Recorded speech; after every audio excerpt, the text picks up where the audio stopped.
Brewer. Councillor Brewer. Oh, he's back I'm now, here actually. now. I was going to ask you to I'm take here. over. That's fine. Neil, would you like me to start the meeting as it's 7:15 now? I'm happy to read out any of the information that you're not able to see. Absolutely if brilliant. that helps. Carry on. Okay, so welcome attendees to this virtual meeting. I'll now take a roll call just to confirm any apologies, please, and any substitutions. Councillor Brewer. Good evening, everybody. Councillor Chowdhury. Good evening, everyone. Councillor Gomez. Good evening, all. Councillor Islam.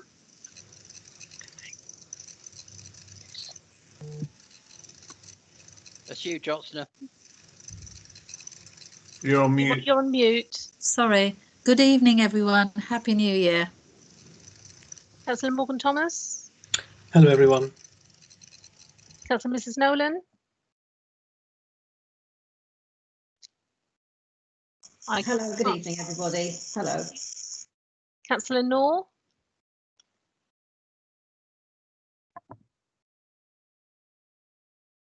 Can you hear me? Yes, I can hear you, Councillor Noor. Yes. Thank you. Good evening. Thank you. And Councillor Vasey. Evening. Thank you. And on to the co-opted members, Robert Cole. Good evening. And Kathy Turland. Good evening. Thank you. Chair, I can confirm there are no apologies, so therefore no substitutions. Microphones are going to be muted, and this is going to remain the case throughout the meeting to ensure that one person speaks at a time and to minimise any interference. Please indicate if you wish to speak in the usual way by using the raised hand feature and await your turn, and the chair will make a note of any speakers and call you in order. Could the visitors among us please introduce yourselves when you reach your item on the agenda? Please note that the chat function can be used if needed, but it is not treated in any way as a formal record of the meeting, and it is visible to all participants. Chair, the declarations, I'll just read that out. The chair is required to remind all members to declare any pecuniary or non-pecuniary interest they or their spouse or partner may have at any time or at any matter that is to be considered at this meeting. And on to the minutes of the last meeting, which is in your supplementary agenda, members. Are there any corrections to the minutes on pages 1,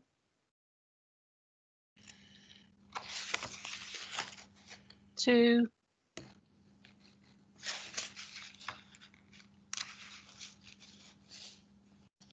3,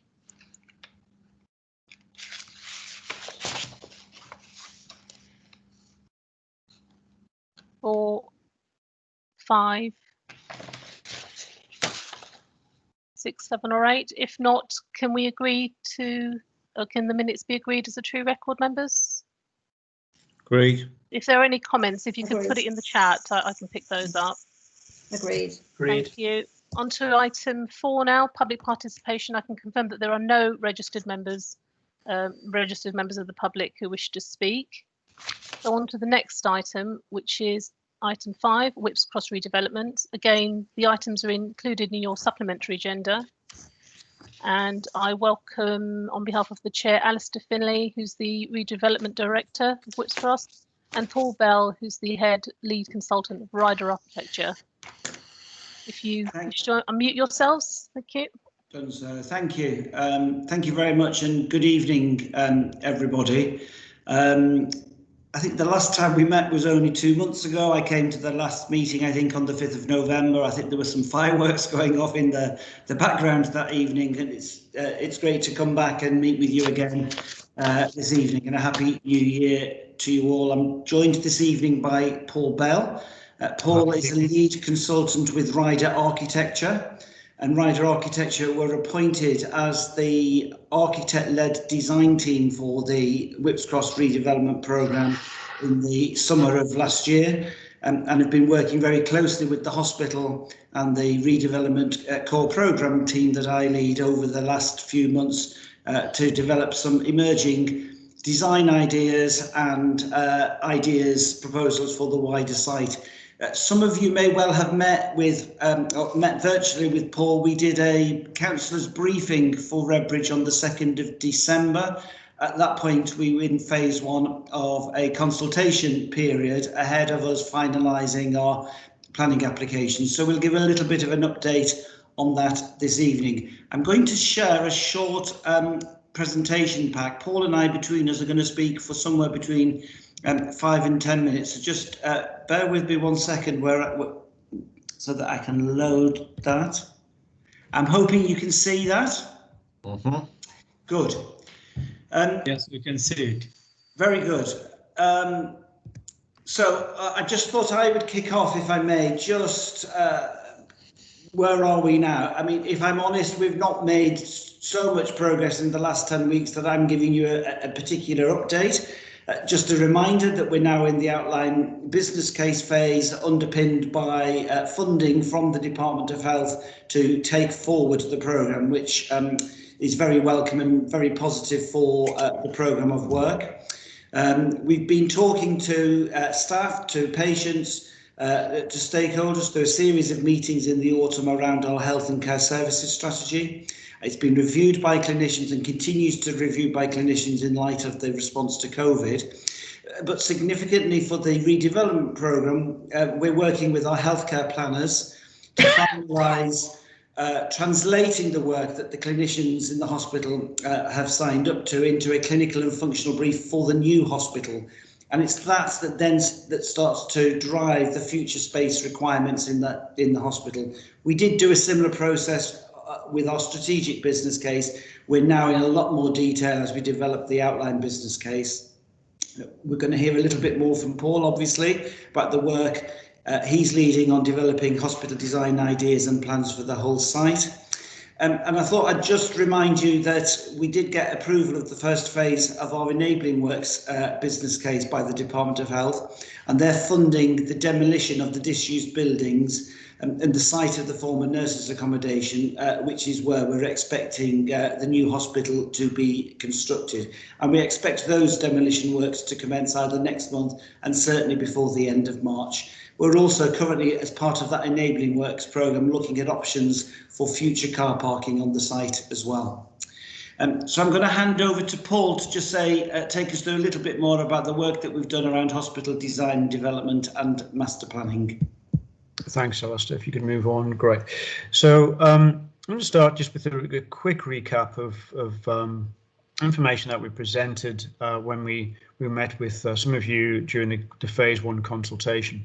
So in terms of the overall master plan, what we're looking at is a master plan with the hospital at its heart, but creating an integrated master plan combining the hospital, the heritage buildings, and proposals for just over 1,1600 new homes on the residual site in a green infrastructure of green streets, and fundamentally at the heart of that, around the old chapel, which is part of the heritage suite of buildings, a new park.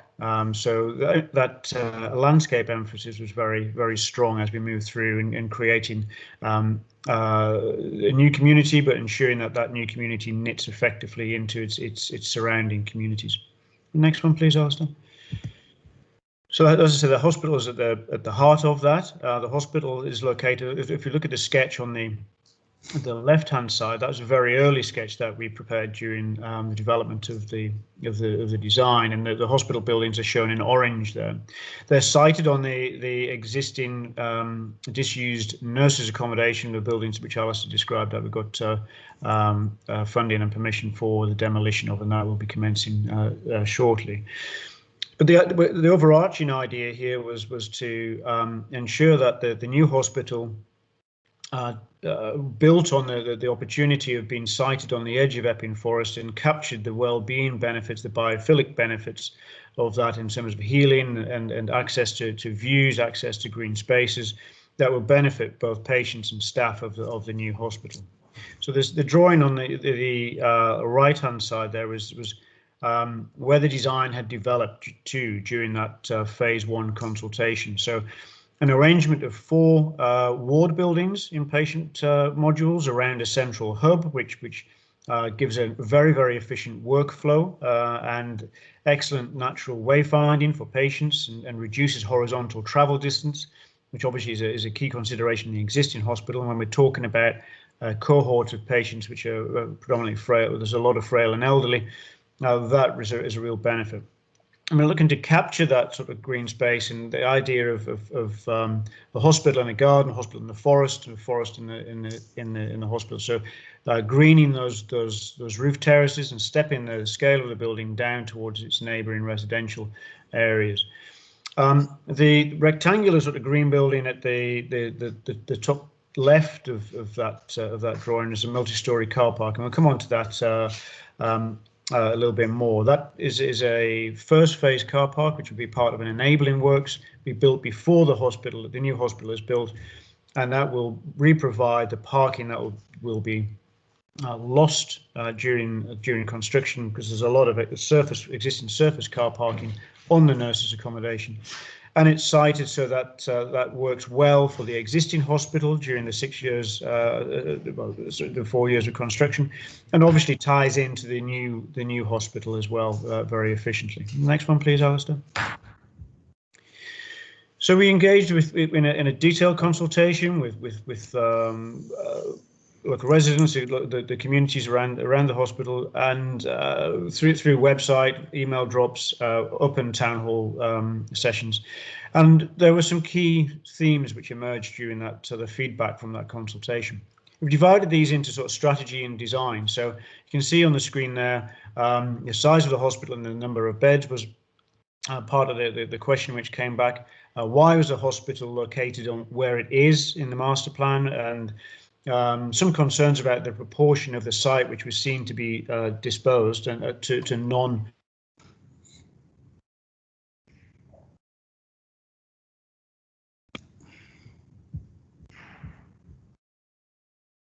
Am I the only one who has got a frozen situation here? No, I think we've lost Paul's audio, maybe. I think we lost Paul. I think yes. We've lost Paul. Yes, we lost the contact with him. Shall I do my best to carry on, bearing in mind that Paul's my expert, but nonetheless, I think I can take you through some of these slides. That will be really helpful. That's really good, Alistair.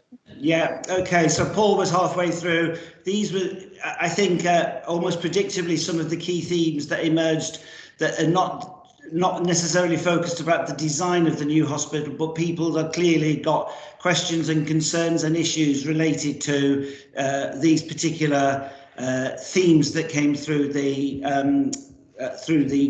consultation.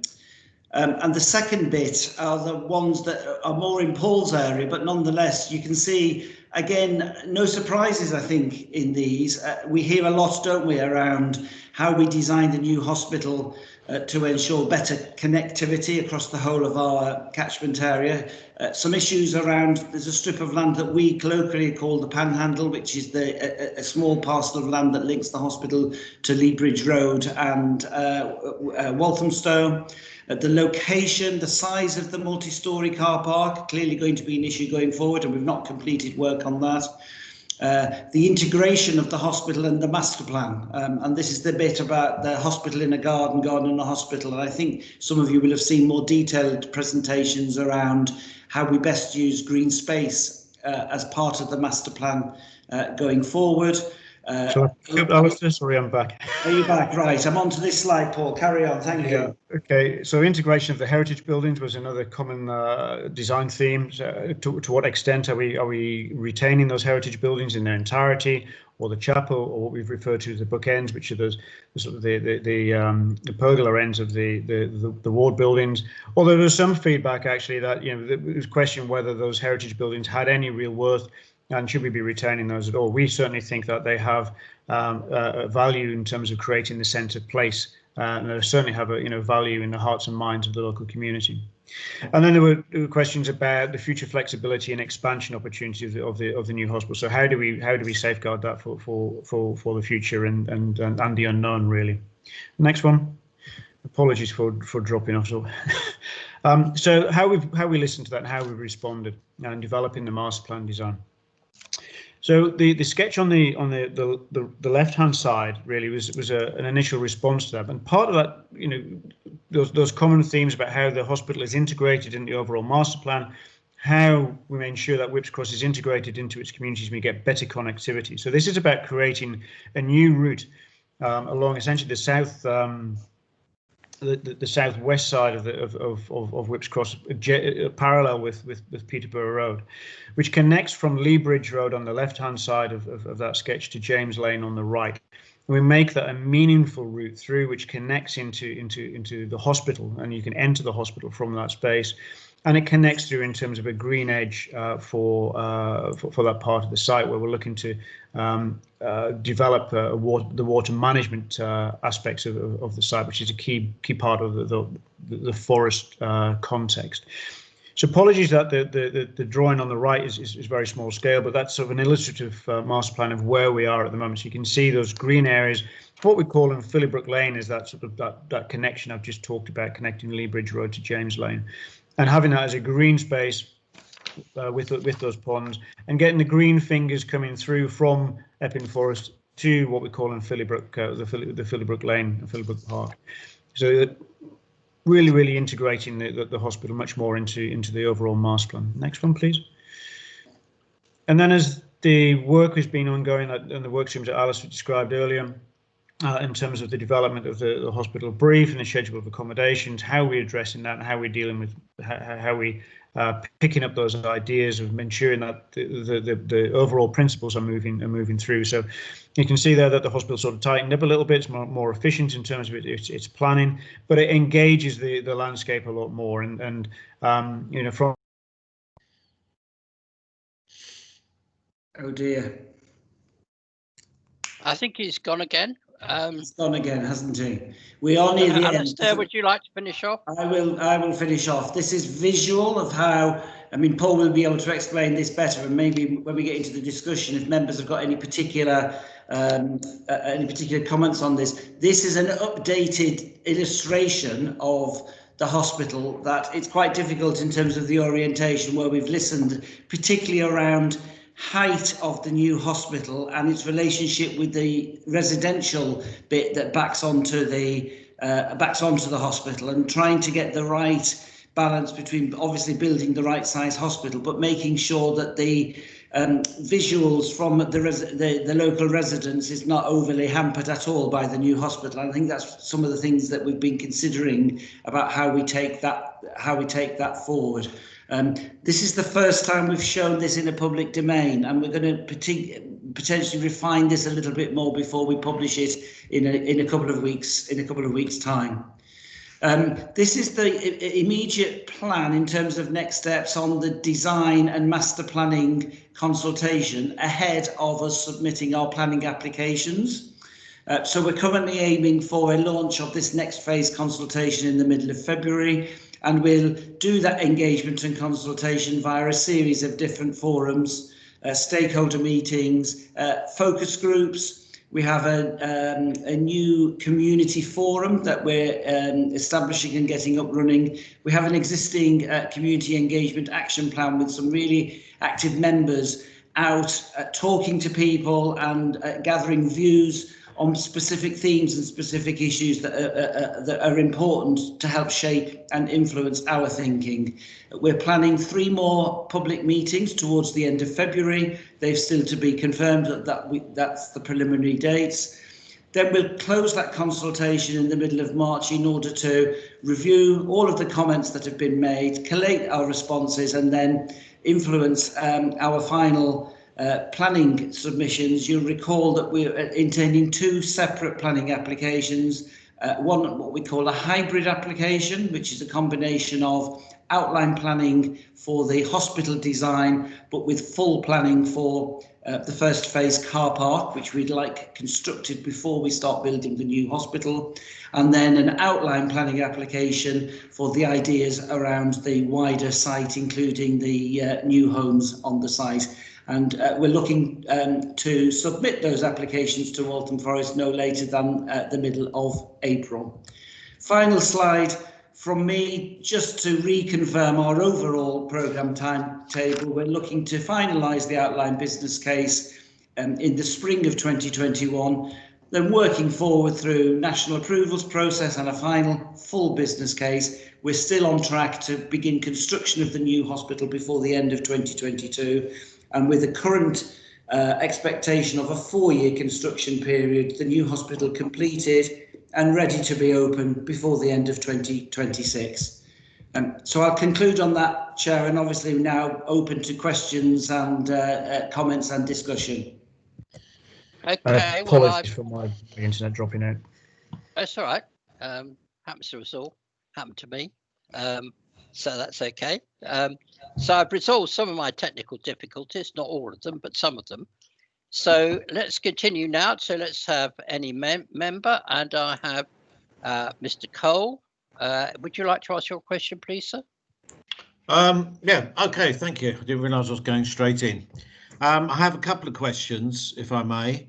One was how much from the various meetings that were done with the public, and I attended a lot of the ones that were organised by Sue Darcy on various aspects, how much of those are taken on board in the design, certainly with the larger area, because one thing that came out very strongly was access to open space for inpatients, for wards having access to open space, whether it be courtyard or green areas, certainly help their recovery, and that came over quite strongly. I know some of the other ones internally will be very much operational signage and so on, but that ones that would affect how you go for your planning position. On that, one was again confirmation of how much space you've left for expansion, because at site it looks very cramped. My other one concern was with this proposal for 1,500 units of flats, which it appears to be. I would have thought that maybe, considering the experiences with the lockdown for the last year for COVID, and there's no guarantee that that sort of thing's not going to happen again, as to whether loads and loads of flats is actually the right solution. So I think with the lockdown for many families and so on, access to open space, even gardens, as to whether you need to do as dense a development as you're doing. And the other question to throw in, which or for you to think about, is that maybe you should do the arrange for the development yourself via a contractor, because the profit and the money is in the sale of the houses, not the sale of the land, and that might give you a bit more money. Those are my immediate questions. I might come back if I'm allowed to. Thank you. Okay, so over to the project team. Thank you. Paul, can you lead at least on the answers to those questions? Yeah, sure. So thank you very much for those questions.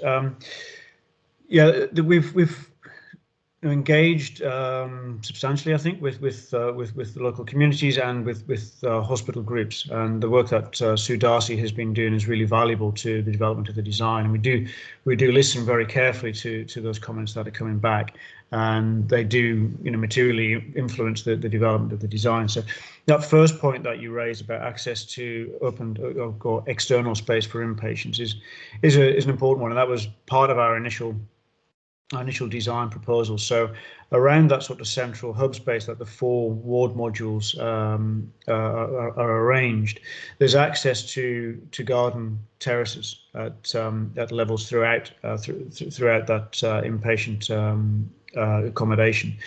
And it's important that there's a range of external spaces, so that there's some quiet space, there's space for contemplation, there's space for staff to get out and take a moment. There's space for patients to get used for therapy, for visitors to get some space and contemplation. And often it's a case that people need to gather their thoughts before going in to hospital or coming out, and the external spaces are really important to that. So it's trying to get a layering of external spaces at levels throughout the hospital, including the inpatients. And in terms of signage, that we call it natural wayfinding. So the ease of being able to find your way around the hospital is really important to design out stress for patients. So that's part of the reason of that central hub space. It's very easy to navigate. You have connections to the outside world, and what we find is when you have those connections to external spaces, there are natural wayfinding points and markers that people use, and you're less reliant on signage to get you down a corridor and through this door. So that's the sort of principles that we use for that.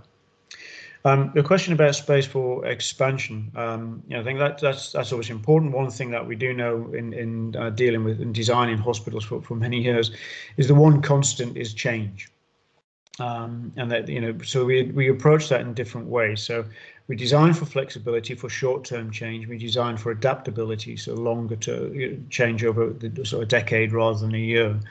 And we do that partly through the technology that we use in terms of the structure of the existing hospital. So it's flexible for different uses and can be modified easily. But also, at times, departments or parts of the hospital might need to expand. So in the master plan, there is space there and a plot allocation for future healthcare uses, and we need to work through with the trust team to understand what the likelihood is of what services might need future expansion.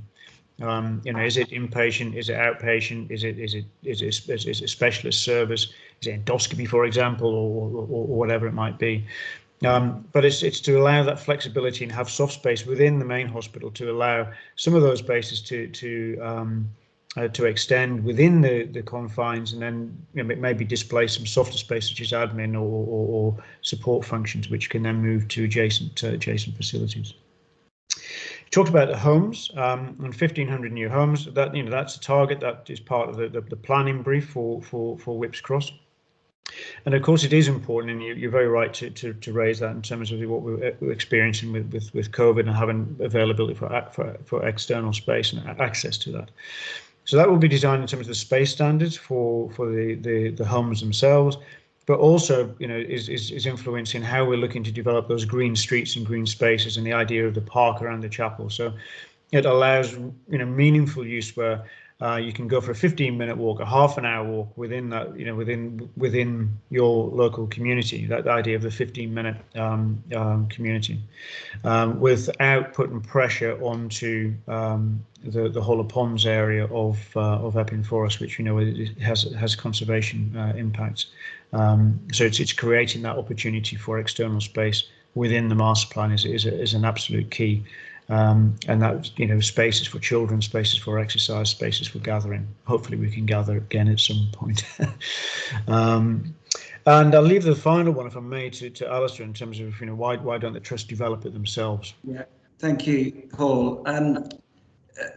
It's a policy position really, rather than a desirable or a planning issue for us.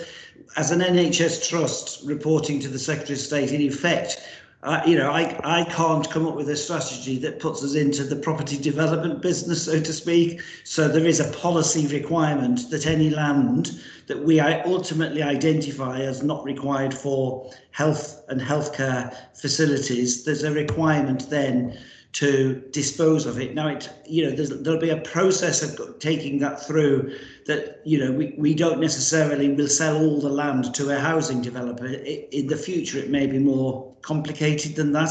And remember, we are a number of years away before we implement that bit, because the nature of this programme, the phasing of it, means we can't sell off any of the land whatsoever until the new hospital is built and the old hospital has decanted into the new hospital. So it's a kind of a longer term strategy. But the policy position at the moment is that, Treasury and the Department of Health will be looking to Barts Health to dispose of the residual land in order to optimise the capital receipts, which I think is an important point as well, which is the important point about a business case that delivers value for money for the taxpayer as well. So that's the kind of policy position. I have to say, whether we like it or not, that's kind of the requirement that is going to be on us. I just wanted, if I may, just to add one point to Paul, the answer that Paul gave to the second question, which is this extra space for expansion. And in a way, it's not just the trust team, my team, that will help answer that. but it's very important that we work with our primary care and community service and social care colleagues as well. We've talked about something called the F block, which stands for the flexible space, and we're continuing to work with colleagues across the whole of the integrated care system so that we can get to a position of understanding where it would be right to have some co-location of non-acute hospitals, non-acute services co-located with the hospital.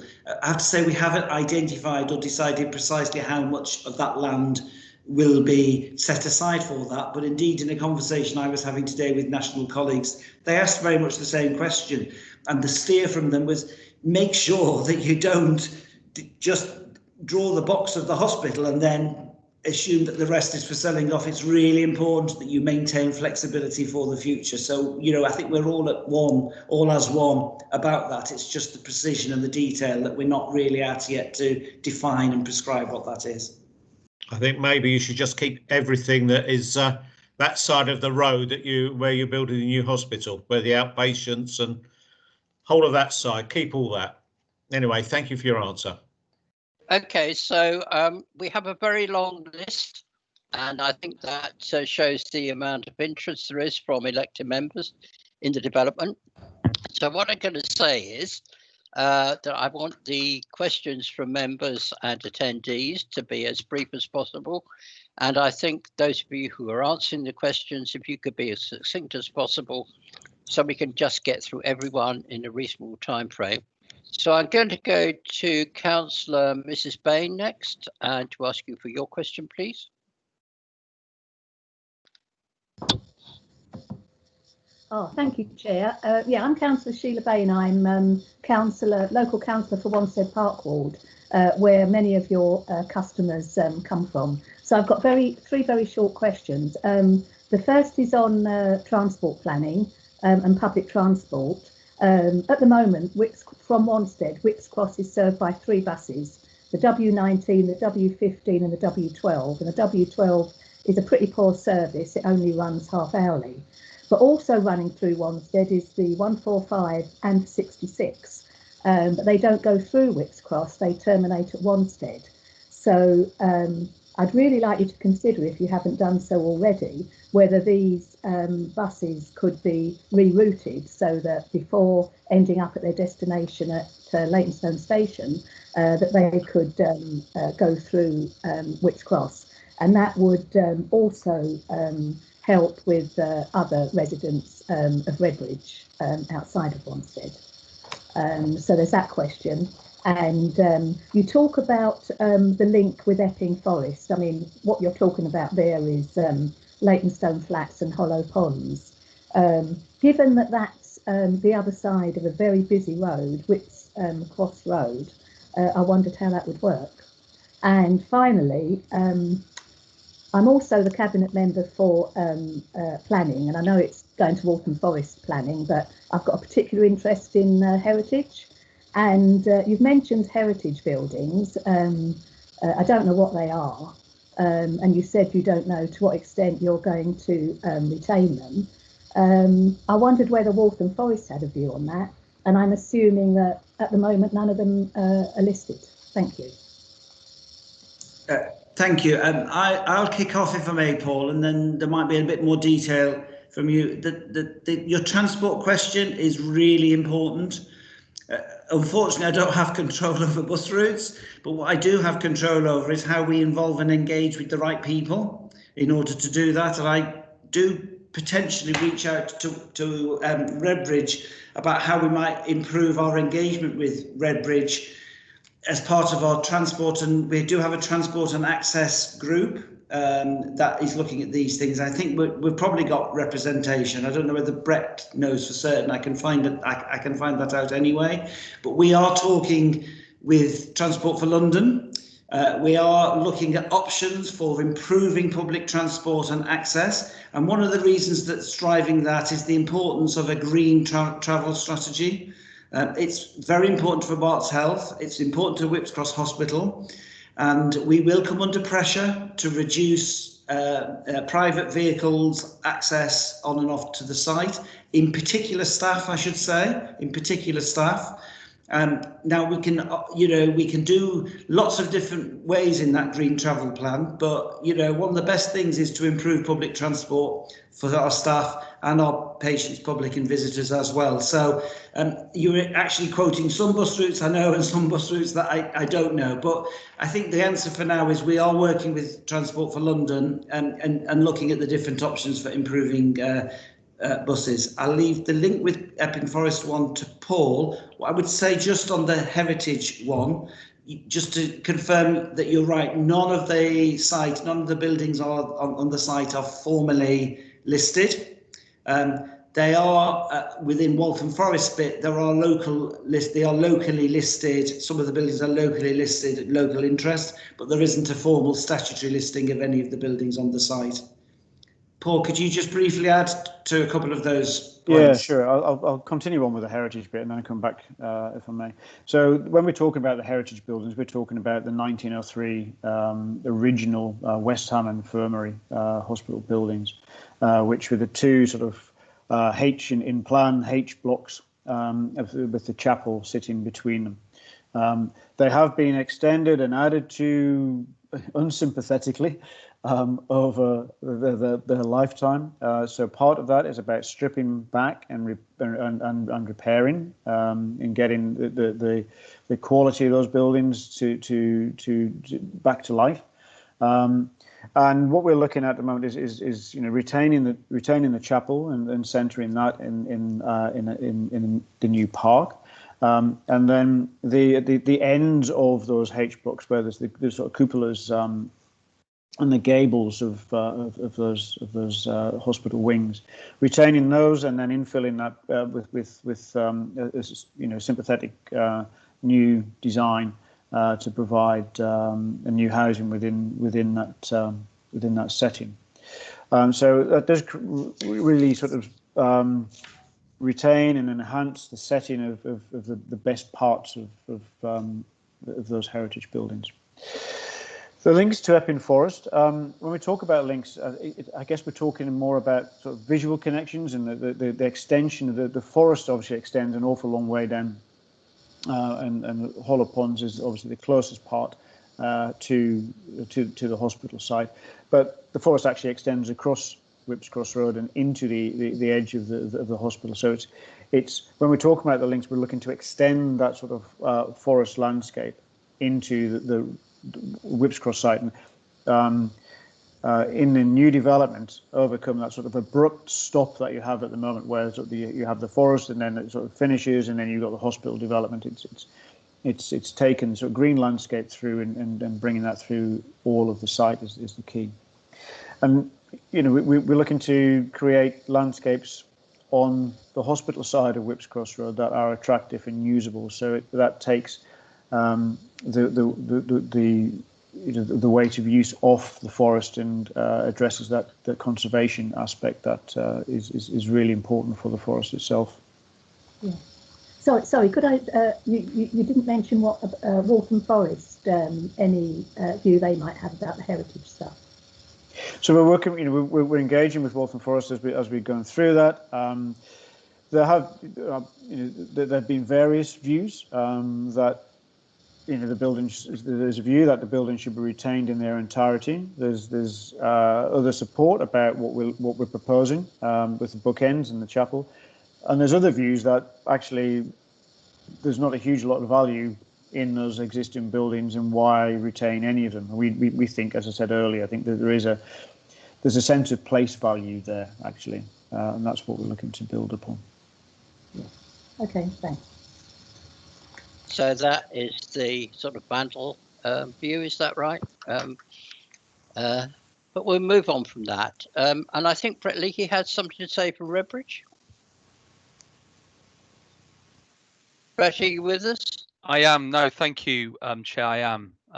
Yeah, so just to pick up on the point, and I think Alistair referred to the fact that, and to highlight to all members, actually, there are Redbridge officers that are plugged in to the conversations.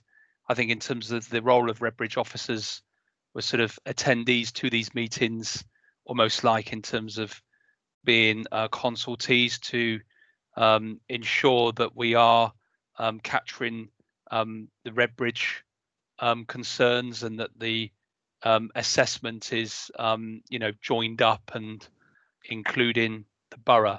And in particular, if I can come back to Councillor Bain's point, the highways points, we have William Howe, our senior highways engineer, that's obviously attending the Whips Cross working group that covers highways.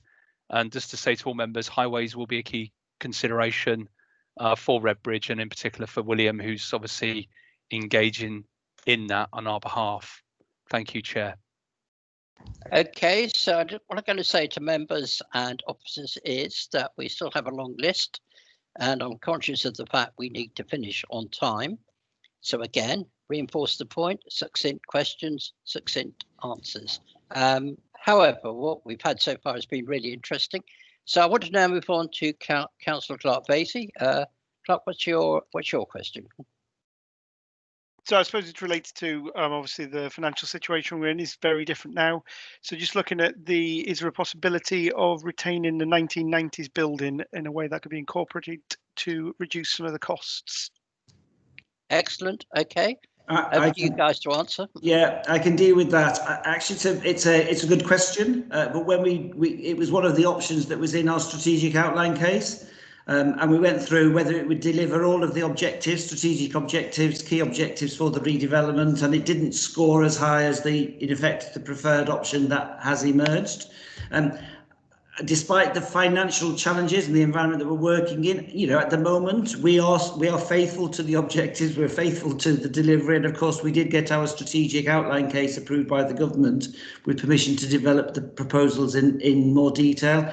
One final point, actually, we did have an estates, there's a technical survey called a 6-facet survey done on all of the hospital buildings last year. And even though those 1990s buildings are less than 30 years old, some of them are even less than 20 years old, they still scored rather low in terms of the estates and infrastructure. So, even if we retained them, we would have to invest quite a bit in those buildings in order to get them up to a standard that's fit for the 21st century. Okay, thanks. Anything from you, Paul, on that? No, I think Alice has covered that. Thank you. Okay, so I'll move on to Councillor Morgan Thomas. Thank you, Chair. Councillor Bain's actually covered quite a few more points, which were mainly going to be around transport. But there are a couple of things that the transport, one of the focus groups that was held in between our last committee meeting and today, around access. Am I right in thinking, the first part of this, that there will be, with all these designs, the bridge that's currently stopping double-decker buses removed, so that there should be some viability, whatever TfL put in, that they will be able to come in? That's the first part. Yeah, that's correct. Thank you. Well, that's got through very quickly. The second, I just wondered actually if we could ask William. I think William may be here. I just wondered, we did discuss last time what the Redbridge input actually is, and I wondered if we could just have a very, very brief summary of what has gone in terms of the Redbridge angle to transport, because I appreciate that's going to be quite radically different to the majority Waltham Forest angle on, things like station access at that end. Thanks. Yes, good evening. William Howe here. So the Redbridge input so far is there's a regular working group. Could you turn your camera on, please? Sorry. Is that very good? Is that on? Yeah. So the Redbridge input so far is there is a regular transport working group that meets with representatives of Redbridge, Waltham Forest, Transport for London, the NHS, and the development team. And sort of key topics get discussed, and then obviously the development team go away and work on them and then come back with their proposals. From Redbridge's point of view, ensuring that our residents maintain and, if possible, improve their access to the hospital is obviously my key point. And bus access, as Councillor Bain pointed out, is there, but there are limitations to it depending on what part of the borough you're coming from. So making sure this development enables an improvement to bus access for our residents is my key priority. Okay, well, can I just say on that? I think we are blessed, if that's the right word, in East London with a number of relatively inaccessible hospital sites. The only hospital site I think which would qualify in my mind to being accessible is the Royal London. And if we look at Whipps Cross, then it's way away from the station. We rely on bus access, which isn't brilliant. And then to the east of the site, we have the Leytonstone Flats, which is a large open area. So it's not exactly in the centre of population. Similar comments could be made about Queen's Hospital in Romford. I visited there many times when my mother was in there. Again, it's not a difficult ride from the station, but again, it's not exactly in the centre of population. King George, again, it's in a relatively underpopulated area. Access is difficult. Whipps, again, is difficult. Newham, again, is built on a former rubbish dump and is way away from the population centre. Access is only by bus. So we don't have brilliant access to hospitals. So I think this whole business about making it, we're not going to get, sort of a new tube line, but making it really bus friendly would be great, I think. And so that's a statement from the chair. Are officers going to respond to that? My response is just fully support your point that it is critical that bus access is looked at very seriously as part of this development. The removal of the bridge is obviously a big step forward that allows double deckers, but the routes that are currently serve the hospital, the single decker routes, there are obviously other constraints on those routes. So it's not necessarily that removing that bridge isn't necessarily the only issue that needs to be looked at. This is a discussion we've had with TfL, and we will continue to have it with them to make sure we, get something concrete in place, as quickly as possible. Okay, that's really good. I'd just also say that the geography of the roads is such that buses can't pass. So there needs to be a remapping of the road network within the hospital. So instead of having to back off and let a bus coming in the other direction pass you, that you actually have genuine two-way traffic on the road network within the hospital. But no doubt that's something you've got in hand anyway. Yeah. So I'm going to press on now, having interrupted and used up a bit of time. Apologies for that. So Councillor Mrs. Nolan, the floor is yours, madam. Thank you very much, Chairman, and thank you, Paul and Alistair, again for coming and outlining the current position with the hospital. I've got a couple of questions. First one is, what are the financial constraints, and that has been affected by the design brief? I mean, you mentioned earlier on that you've received some extra funding for the demolition of the building. And the other question I have is concerning the Woodbury unit. Now, this is an older acute mental health service that cares for men and women who are deemed to be very frail and usually aged plus 65. And sometimes I'll take sometimes younger people with onset dementia. So it's a very important centre. Now, what's your plans about the future of the site? Do you intend moving it? Is it going to stay? Because we are talking about very frail, vulnerable people here in this unit, and that does give me a great deal of concern about their future. Okay, thank you for those two questions. I'm not certain I fully understood the financial constraints one. I think the way I will answer it, unless you wanted to come back to elaborate, is to say that in effect we're in a business case process now, that all the decisions that we take, all of the work that we undertake, we make sure that we apply the lens, the financial lens, to all of that thinking and all that design. If Paul thought he had a blank check from me to design a hospital, we'd be looking at something that was 12-star. We have to be realistic in terms of what we design. We will be spending taxpayers' money to build a new hospital. With that comes a very clear responsibility to ensure that we do it right and we deliver value for money. So that's a kind of general statement that we're at. The purpose of the business case process that we're in at the moment is to identify as best as possible an updated cost for the hospital, and then understand the implications on the hospital and the trust and the wider system. The second one, Woodbury is not run by Barts Health. I hate coming to a meeting and then putting bits of the NHS in different silos. But as a mental health unit, it's North East London Foundation Trust that runs it. So what we won't do as a hospital is, in effect, and I'll use this phrase, it's pejorative, we won't evict NELT because obviously they're providing a very, very critical service there. What I would say is if between commissioners and NELT there was a decision in the future that led to a different configuration of adult mental health services and that they did vacate the site, then we'd bring that into play in a way that at the moment I can't do. That doesn't mean to say we're not talking to NELT and talking to commissioners about it. And I know that they do have some ideas around the future of mental health care, but it's not for me to give you an answer on that for now.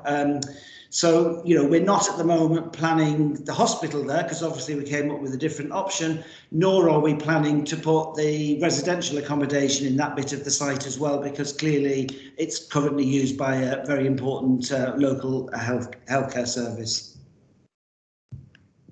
Okay, well, sorry. Carry on, Councillor Mrs. Dolan. No, I was just going to say, I obviously realise that it's run by NELT, but it's an important unit there, and it's more important than ever now, particularly as mental health is such a high profile situation that we have at the moment. I think the government are bringing out a new mental health paper very shortly as well, and particularly at the time with COVID, you know, we realise that mental health is so very important to everybody. So, but thank you for that. With regards to the design, I mean, design doesn't cost, if you know what I mean. Good design is good design, and I think that's what you've got to work within the parameters that you have. I understand that with the funding, but it doesn't mean to say you can't have a nice looking building. So that's kind I'm sure Paul would say, but we won't do it now. I'm sure Paul would say good design is good design, and that's the most important. Yeah. Yeah, we make the best use of our available funding. I'm sure you do, and very wisely. Thank you, Paul. Thank you. Yeah, I think the point here is that what we'd really like to see is Paul's ideal design, and you know sort of open the door for that really, Alistair, and then see how much of that is going to be chopped off because of the financial constraints you've got. I mean, it could just be a few sketches. You know, what would you do in an ideal world? How would you connect with the Hollow Ponds, given the Whips Cross Road is a very busy road? How would you really create this garden feel? And what would you do about bed capacity and everything else? So I think that's a bit of a challenge for you. And what I think we're really getting is the message that really the 500 million roundabout that you've got is really the envelope you've got to work to. And that might not necessarily lead to an ideal design. I'll just leave that thought with you. Yeah, okay. Yeah, I think you know the funding that's we're looking at is being benchmarked against the developments, and you know we've been designing hospitals for many years.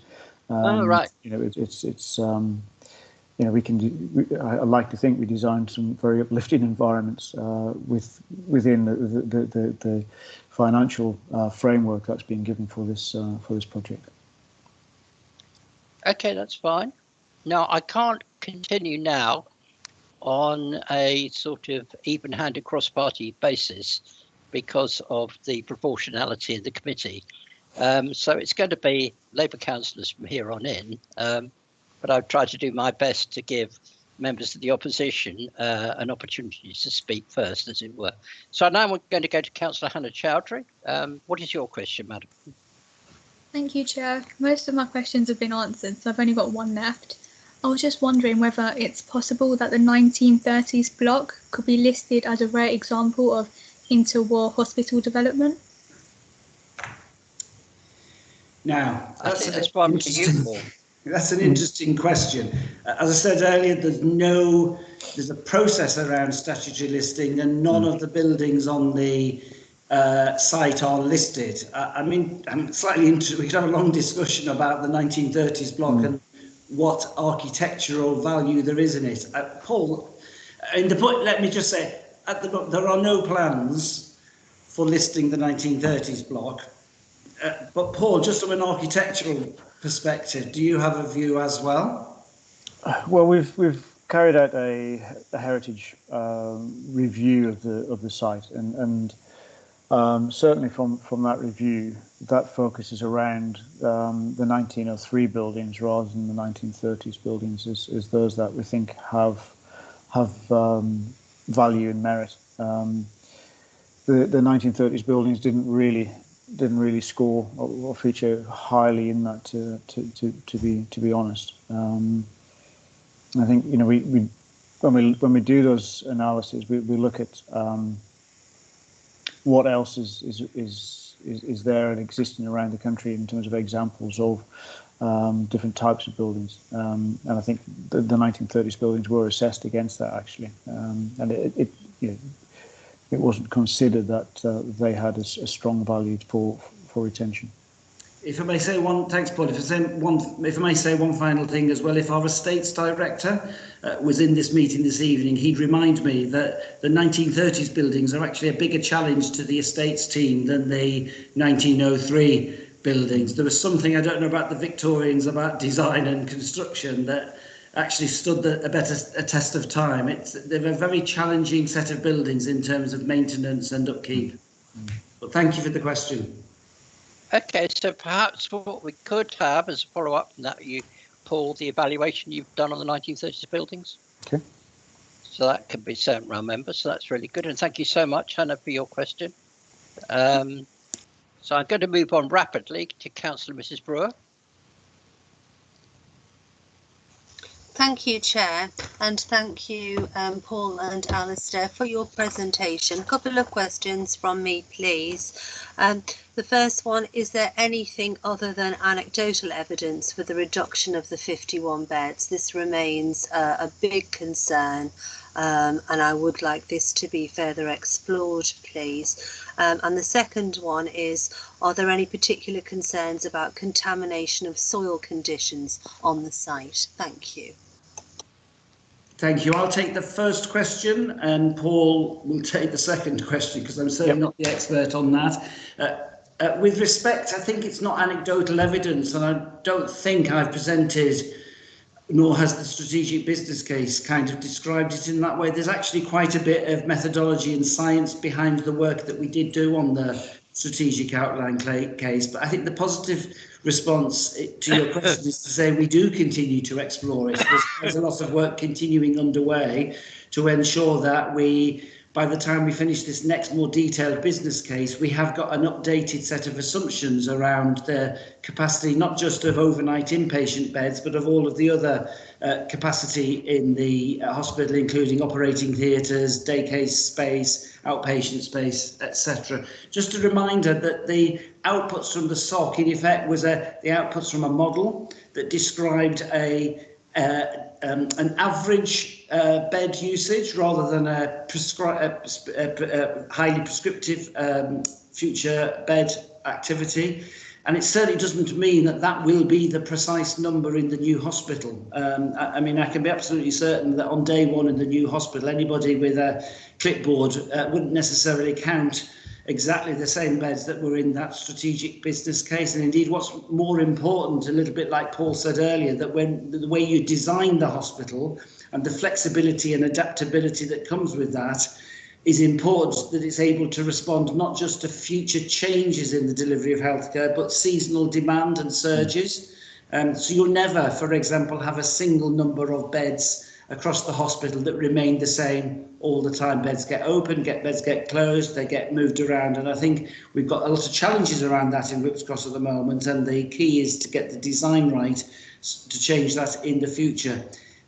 If it would be helpful, since we last met, we have published on our website a document that sets out the methodology, a little bit like our workings out that was in with the strategic business case. So our point, it's on our website, but we can follow up and point members in the direction of that document, because I think it will be helpful to understand how we've arrived in that strategic business case at certain numbers around the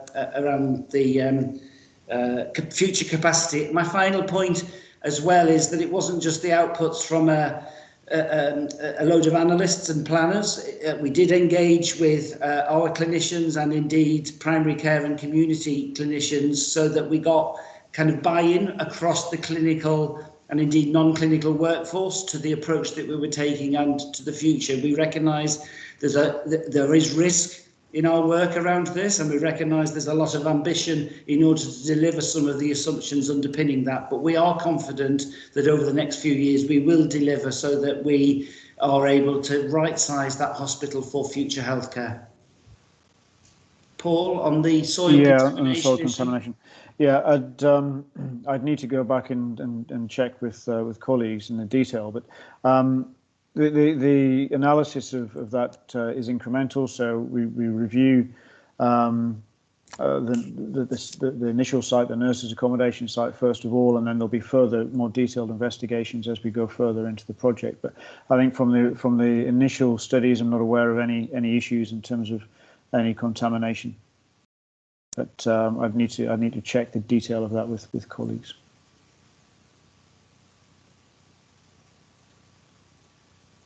You're on mute, Neil.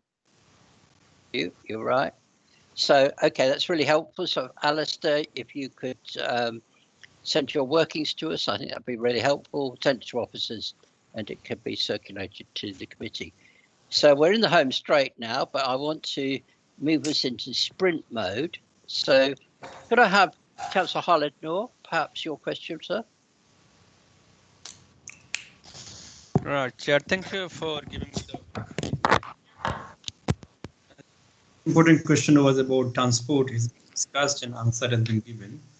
I hear correctly about that we are trying to build and develop 1,500 units in here and also developing hospital. The question is, in terms of the population will be increasing because of this development, whether we have taken into consideration about the hospital service that required for the additional people and population in this area. The second question is, because obviously you are basically is building a small town about 1,500 units.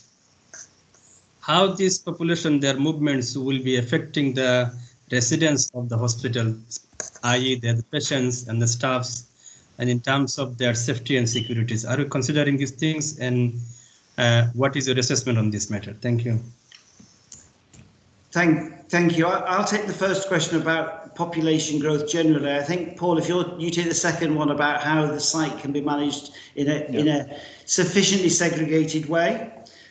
So first of all, our modelling takes account of the population projections, not for the whole of the catchment area, and that's based on the GLA population projections. So Waltham Forest, for example, will be a contributory to that. So it's not just the 1,500 new homes on the Whipps Cross site over the next 10 years that will be a contributory factor to that. It will be population growth more generally, and the best evidence base we believe to use for that is the GLA's population projections, which are updated all the time. So in effect, yes, the answer to your question is yes, we do take account of that population growth, and it is built into not just the plans for the hospital in the future, but the hospital as part of a wider integrated care system across Redbridge and Waltham Forest.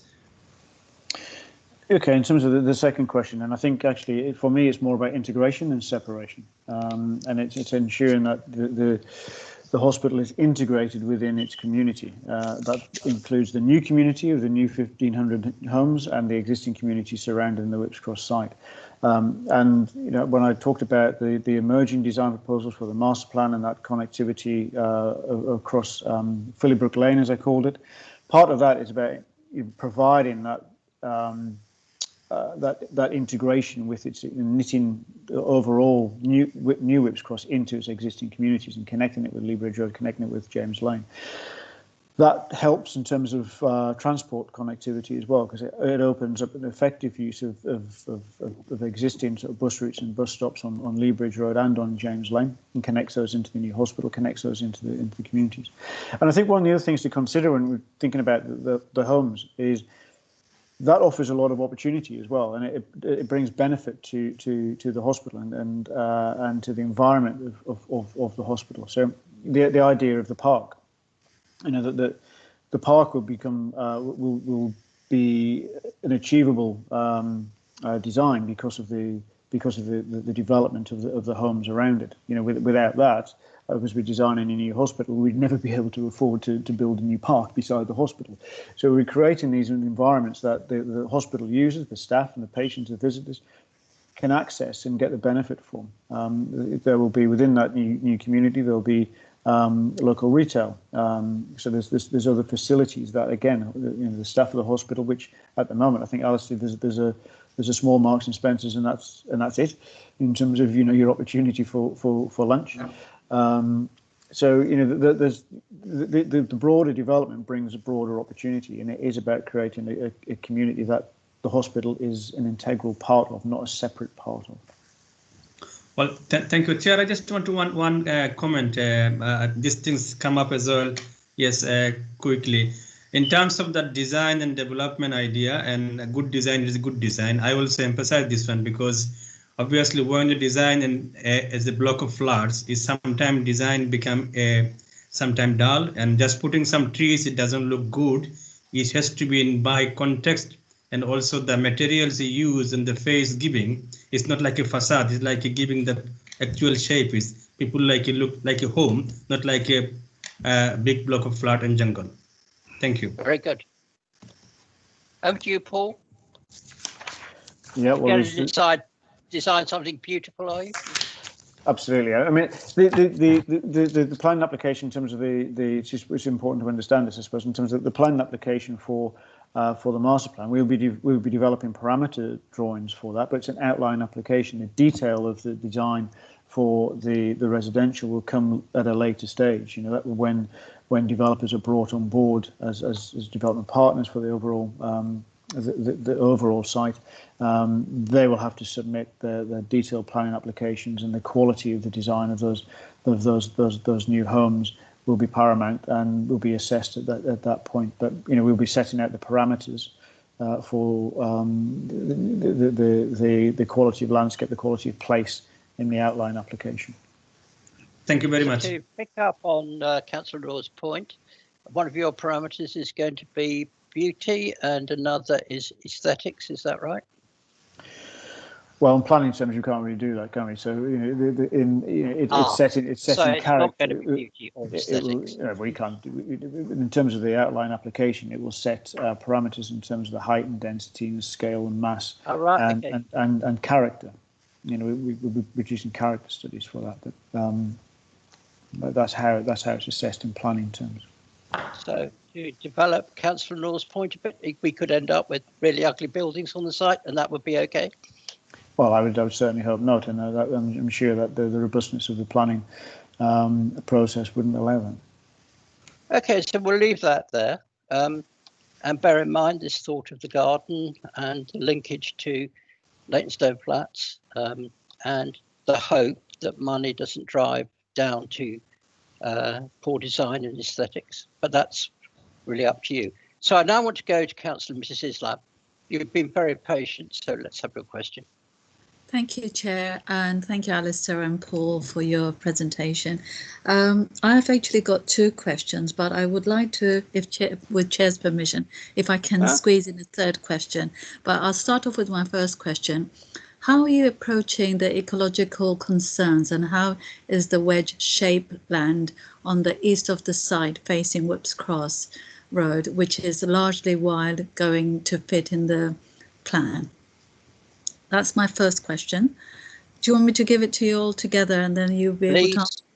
Okay, my second question is, I mean, Paul did have the slide on, then you disappeared, and Alistair tried to catch, but obviously just moved on to the second slide. This was part of the consultation, and there was there was about 6 units, and one of them was the future of Margaret Centre, which is a hospice, and as you know, it's very widely used and very beneficial to the local residents, especially with palliative care needs and so forth. And so I would like to see what sort of arrangements will be made to ensure that the units remain. I mean, there was another 5, I couldn't recall the names, but certainly this is one of them, Margaret Centre. So that's second. And thirdly, based on Councillor New's point, yes, as Waltham Forest, neighbouring boroughs as Redbridge, Havering, we are growing in terms of multicultural community, and the demands are very different. One of the areas that my concern is with the design. Have you considered different communities mourn in different ways, especially in the last hours of the patient's life? They have either imam or priest or people from their religious background to pray with them, just so that is the last hour or so, or to pass in a religious way and saying farewell. But often that's not feasible in most with our current hospitals, apart from a few. Will that be taken into account as part of the design plan? Thank you. Thank you. Paul, do you want to go first on the ecology point? I'll do the Margaret Centre point, and then I'll introduce the answer briefly to the third question before handing over to Paul in case he's got anything to add. Okay. Thank you.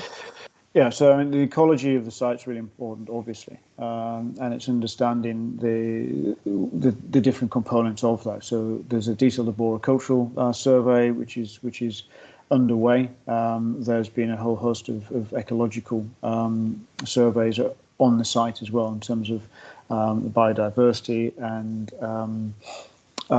flora and fauna, and it's understanding that in the context of the broader site and the adjacency to the hospital, to the forest. You made particular reference there to that wedge of land, which is where the forest actually extends across Whipps Cross Road. Part of that site, part of that strip is in the ownership of the trust, and part of it isn't. It's part of it's Corporation of London. So we're working very closely and engaging with Corporation of London.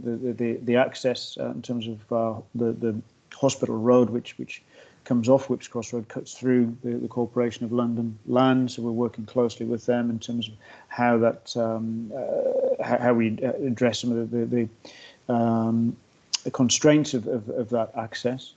But certainly in terms of understanding the special area of conservation that the forest has on the Hall Pond side of Whipps Cross Road is a key consideration in terms of how our landscape architects and the master plan is developed through, and understanding the impact of the development and mitigating any impact of development on that land. Thanks, Paul. If I can pick up the question around the Margaret Centre, it's a very helpful opportunity actually, because there's a lot of coverage at the moment about the future of the Margaret Centre. The first thing I should say, the Margaret Centre isn't a hospice. It's a specialist acute palliative care unit on the Whipps Cross Hospital, and it certainly doesn't provide the full range of hospice care in the same way that St Joseph's and St Francis's does. So it's an acute, it's part of the hospital, and it's an acute palliative specialist acute palliative care unit. Secondly, all of the services that are provided in the Margaret Centre will be provided in the new hospital. The only difference being it won't be provided in a building that's detached from the hospital. It will be, the service in effect will be integrated within the hospital, and certainly the clinical teams that we're working with at the moment continue to look at not just how the new hospital will enable a better provision of healthcare around end of life, but also are there improvements that we can continue to make ahead of the new hospital. And indeed, I chaired a Waltham Forest end of life transformation board for a couple of years, and there was a big push in that around ensuring that services came together in a multifunctional, multi-organisational way, multidisciplinary, so that patients approaching their end of life were not moved from one organisation or one setting to another setting. We had, in effect, too many people die in hospital when their preferred place of death is either at home or in a different setting. So the team do a lot of work around the opportunities to improve their care, but the services in the Margaret Centre will continue in the new hospital. On your final question, Councillor Islam, yes, very important question. I would say it's a level of detail that we're not at this stage in terms of the emerging hospital designs, and it'll be something in effect in that next phase as we move into more and more detail. I think what's important there is what is it that we can do in Whipps Cross at the moment to improve what you were describing, and then how can the new hospital support and enable it as kind of best practice. But you know, I wouldn't be arrogant enough to think that the programme team here and indeed the design team will have all of the answers to that, and it comes back to the important bit about engaging with the right people in the community, so that we don't second guess what the right thing is. And it comes back to community groups, our community engagement action group, helping to bring the right ideas to us, as well as community forums. So it's I've given you quite a general question, but it's a very important one. I'll leave it at that. Thank you. Yeah, I was going to answer on very similar lines, to be honest, Alistair. I think it's really important what the point that you've raised, and you know, I certainly wouldn't like to second guess and get such an important thing wrong. So it's important that we engage with those communities and we really understand what those needs are. So I think that's something that we'll take a note of and make sure that when we're engaging at that next stage, we engage on that subject.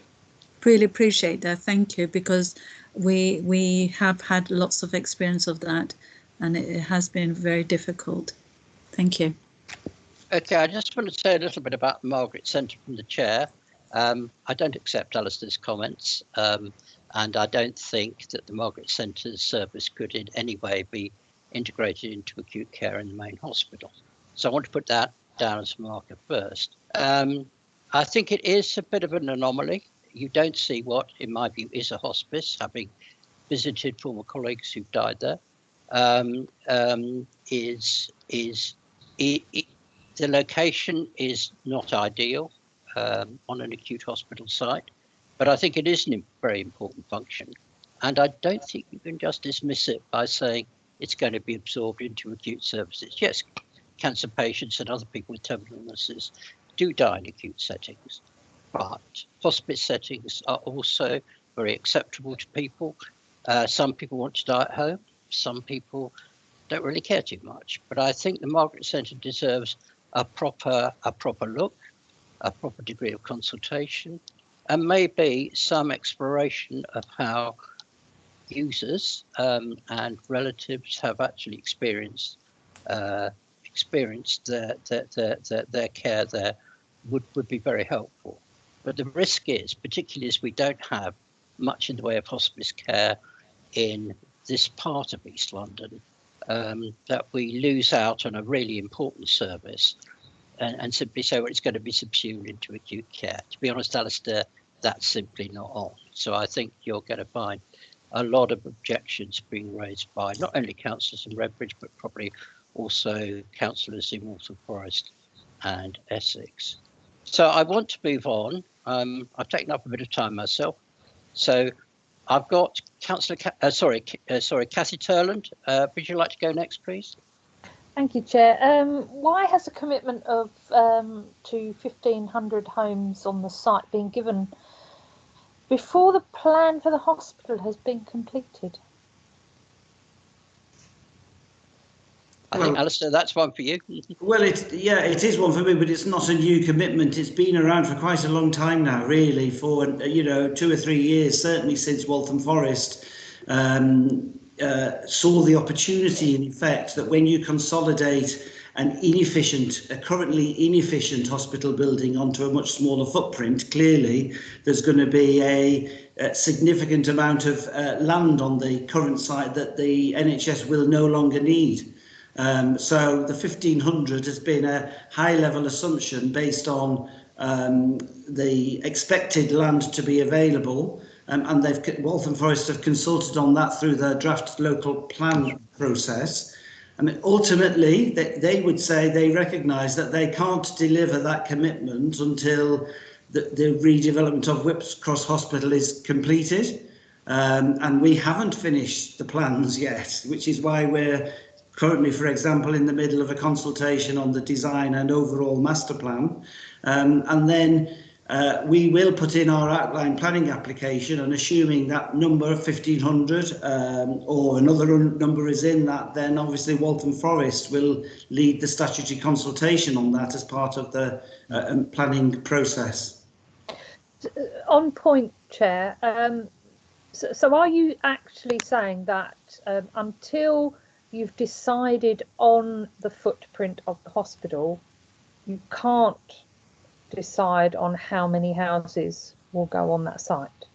Is that a firm commitment? You can't. Well, the decisions won't be made in effect until, you know, the decision on the residual site cannot be made by definition until the decision is made on the final footprint of the hospital. What we do through our outline planning applications process, our planning strategy and our business case process is make a set of assumptions and test them out through the business case process, but also through the consultation process around the planning applications. Yes. And if I can add, you know, we're developing both those applications as together, so that they're linked. So the development of the master plan goes hand in hand with the development of the design of the hospital. Okay, so if I could just firm up on that, what we're saying is the 1500 is a provisional figure. Mm-hmm. Once the final design is agreed, there may be ups and downs to that figure, but it's just a planning assumption at this stage. Is that right?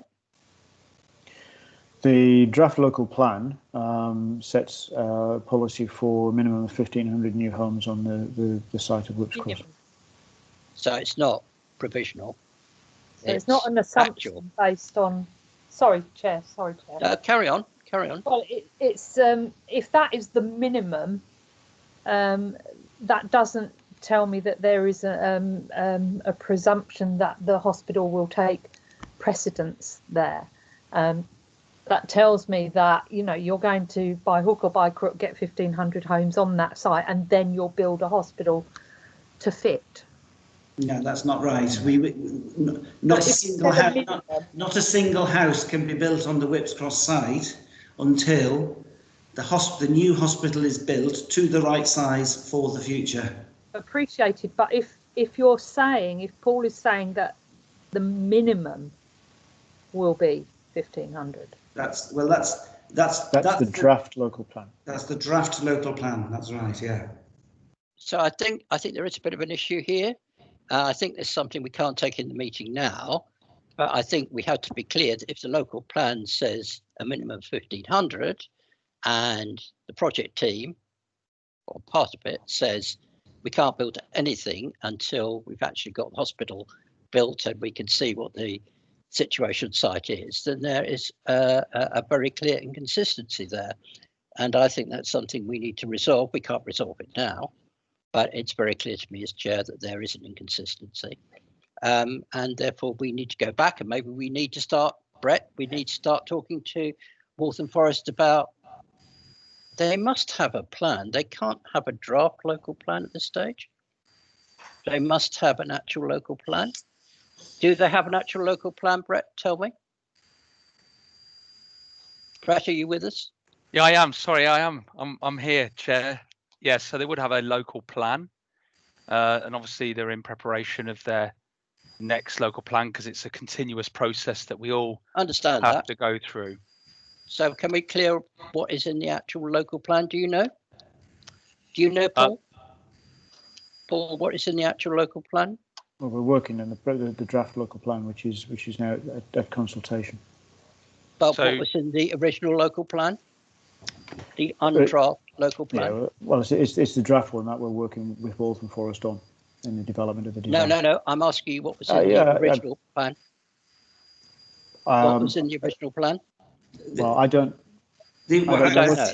Without it in front of me, the original draft local plan for Waltham Forest said... we don't want the original draft local plan. I don't know. We want the original plan, please. No, I don't know. That's a question for Waltham Forest.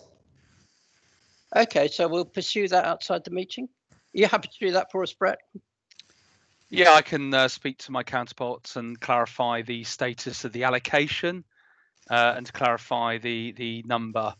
But just to add to the group, if helpful, obviously if it's in draft stage, it will need to go through public examination, and I Right, would have okay. assumed to understand that number, because we have to do very similar types of studies and assessments within this borough.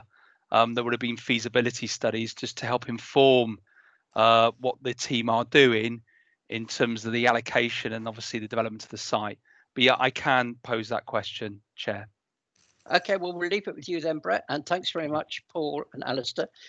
Now, this is getting a bit long, but I've got two more hands up, and Daniel Morgan Thomas, you have the floor now, sir. Thank you, Chair. It's only brief. Just on this question, I mean, I think in all fairness to Trust and Ryder colleagues, it's if you were to ask us today what is the Redbridge plan for building on Queen's, we would all say, well, there isn't any facility. But if Queen's came to us tomorrow and said we're going to build another 10 stories on land we need to sell off, then suddenly it would fit in. I mean, it's not it clearly is a movable feast, and I don't know how recent the local plan is, but from our experience in Redbridge, we know they can contain pretty sweeping changes in areas of development. I think, clearly this is a planning issue, and it'd be great if we could get some feedback via Brett, or maybe via the cabinet member if she's still on, from their Waltham Forest counterparts on the issue of numbers, because it is an important one, obviously, and it attracts sort of attention locally. Okay, fine. And then Khalid Noor, you have the last word. Chair, thank you very much for kindly allowing me to say some final word. It is in terms of focusing the final question asked by my friend Councillor Islam about the dimension and demography of this area, and also the last days of our life. Everyone will be in certain stages. You have to say goodbye.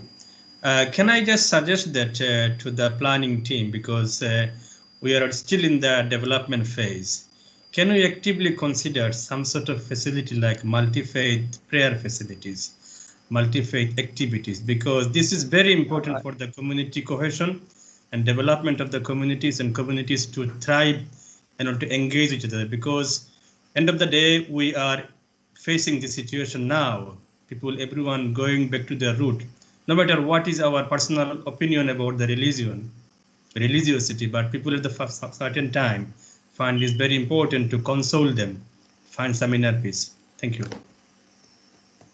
Over to you, gentlemen. And I think there's a straightforward answer to that, if I may, which is the answer is yes. And indeed, we have multi-faith prayer facilities in the current hospital as well. So they will be replicated in some way in the new hospital. Thank you. Okay, well, look, we've really given this a really exhaustive examination, and I'd like to thank members for doing that. I also would like to thank yourself, Alistair, and Paul for fielding all those questions. Some of them are quite difficult. I've got another couple coming up, but they're not as difficult as the earlier ones. And I think it reinforces the interest that Redbridge has in this development. It's a £500 million project, more or less, right on our doorstep. It affects probably between 25 and 30% of Redbridge residents. And we want to make sure that we are fully engaged and as well fully supportive. We know you've got a big job on, and we're here to help as much as we can do.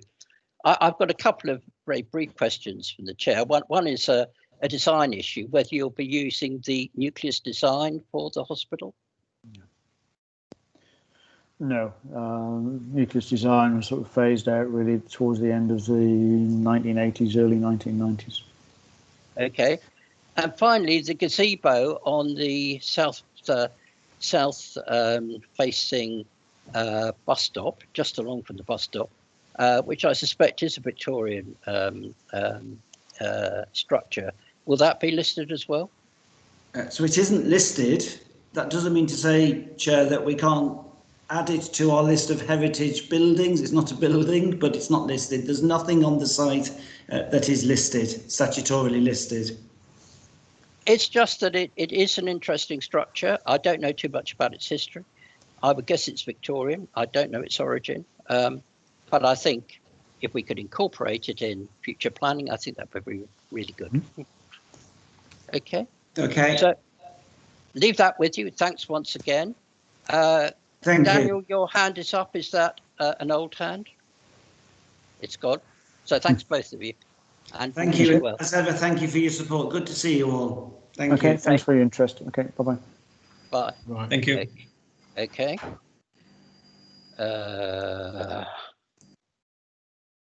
Right. Okay. So I solved some of my technical problems, not all of them. So now we're going on to item 6, COVID-19 in Redbridge prospects. Thank you, Chair. Thank you, Gladys. And nice to see everyone as well. And so, you. Colleagues, the papers that was sent to you, it's really out of date because it's evolving.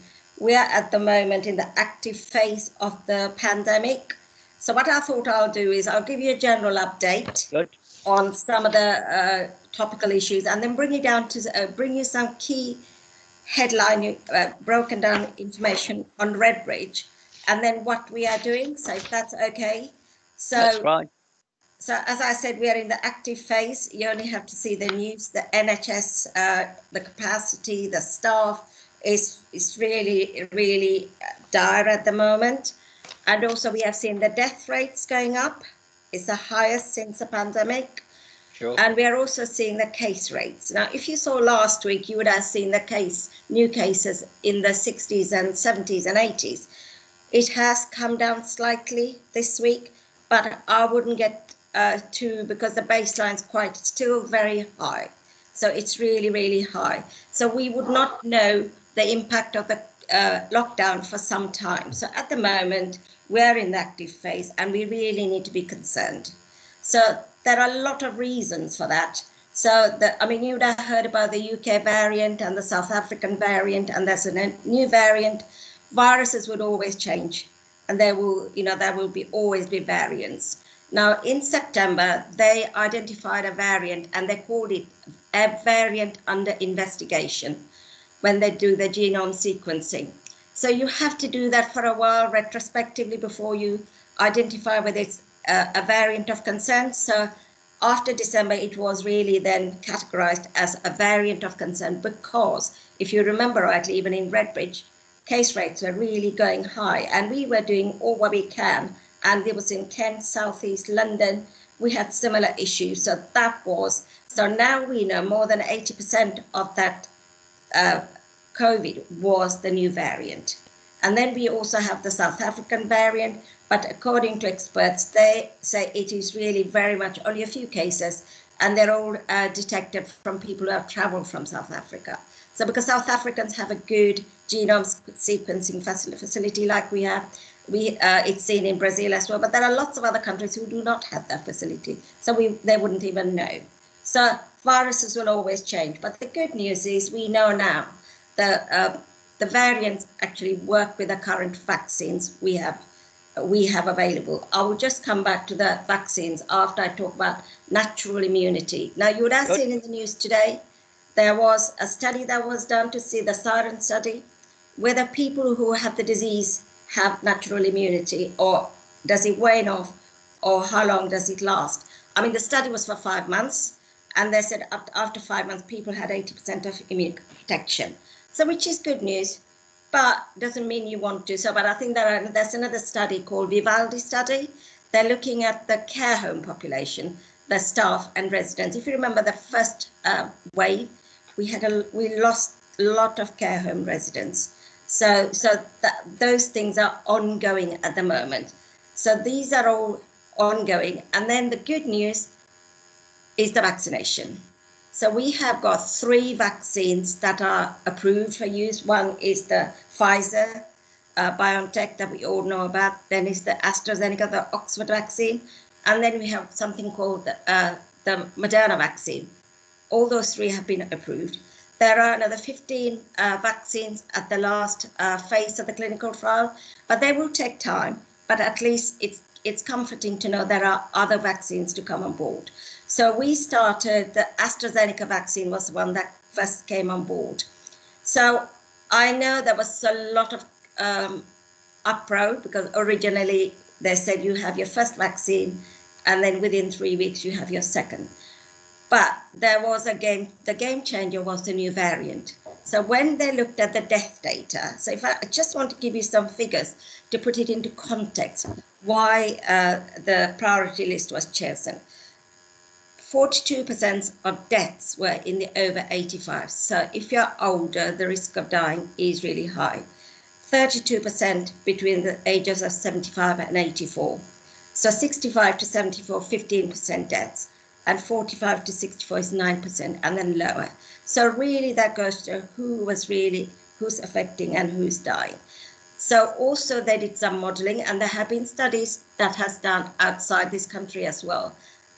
They found if you had just one dose of vaccine, within a week you get about 52% of protection for yourself. It's just for yourself. And then after 3 weeks it goes up to 70, and the second dose, which is sometimes called booster, will actually go up to 94% after sort of 12 days. That gives you full protection. Because so many people were dying, the SAGE, which is a scientific advisory committee that advises the government, said if we immunize more people, then the likelihood is we'll stop people dying in a hospital admission. So that was a rationale, even though the way it was communicated, but it moves so quickly, and sometimes we do have to be prepared for that. So I think it really did cause, and it's still sort of causing some concern with our residents as well. But we are trying to work through that, why that's been done. There was a scientific reason for that. So at the moment, we have got the AstraZeneca, the Pfizer vaccine has got the cold chain restrictions are very high. That means it has got to be stored under the temperature and how it has to be dispatched, how it can be given. So it has got its own limitations. But the Oxford vaccine is a little bit more straightforward. So you can actually give it in GP practices, and it can be stored under fridge temperature in practices like for all other immunization. But the limiting factor is the stock getting through to practices and to vaccination sites. So it sounds very exciting, but we do need it at the moment. Logistics is the hindering factor, but it will get better. But I think we just need to be slightly patient. So there are lots of vaccination centres opened across the country, and we've got them in Redbridge as well. We've got the Town Hall, Hawkey Hall, and Fulwell Medical Centre as our vaccinations. And we work with the NHS to provide them with this, because that's where people can get through. There have been some issues, but it is working. We've also got hospital hubs. So Queen's is a hospital hub. And then we also have got a mass vaccination site that is going to come on board, or already hasn't come on board, which is being managed by Nelft, which will be in Goodmays. And then we also have got Excel Centre, which has come on board, the very super mass vaccination centre. And in addition, there will be others coming on board, like large pharmacies. I think 2 pharmacies have opened so far. There will be more coming on board. So we don't have the figures on how many people over 80s have been immunised, how many people over in care homes and staff have been immunised. We don't have that at the moment. You would have seen that London and South East is lagging behind. That's mainly because when the pandemic was before we had the worst of it. Liverpool and up north, it was really worse there. So they really started the stock there. That's why they're actually we got the stock a bit later. So we will catch up. So from the local CCG, we have got commitment that they will immunise most of the care home residents, staff, the first 4 criteria, priority groups, they will do them. So we've got that. So if I then go on to bring it down to a bit of some Redbridge news for you, which, just bear with me a minute, I'm not going to do a presentation, I'm just going to give you some headlines. So up to the 13th of January, which was only a couple of days ago since we started the pandemic, we have just had just under 26,000 people affected with COVID in Redbridge. So that's an awful lot. And then if you saw it in the last 14 days, we had just under 7,000 people with positive COVID results in Redbridge. So we are also seeing the new variant, so we are doing more testing. So we already have the three the sites for testing, which we already know. And then there was another one that came on board, was what we call the lateral flow device testing. So that's, you get the results in 30 minutes. So that came under the for local authorities, where directors of public health had the flexibility to decide where you could have testing. So we have got several testing sites. We just before Christmas, we just had 2 days to open the testing site in the library. So we've opened in Hainault, Wanstead Park, and there's more to plan. We've also have got some for our staff in Linton House and also in Leigh Street House. That's mainly to test our key staff. So anyone who, because 17 million people, because of restriction, the advice is if you can work from home, don't go out. But there are people who have got to go to work.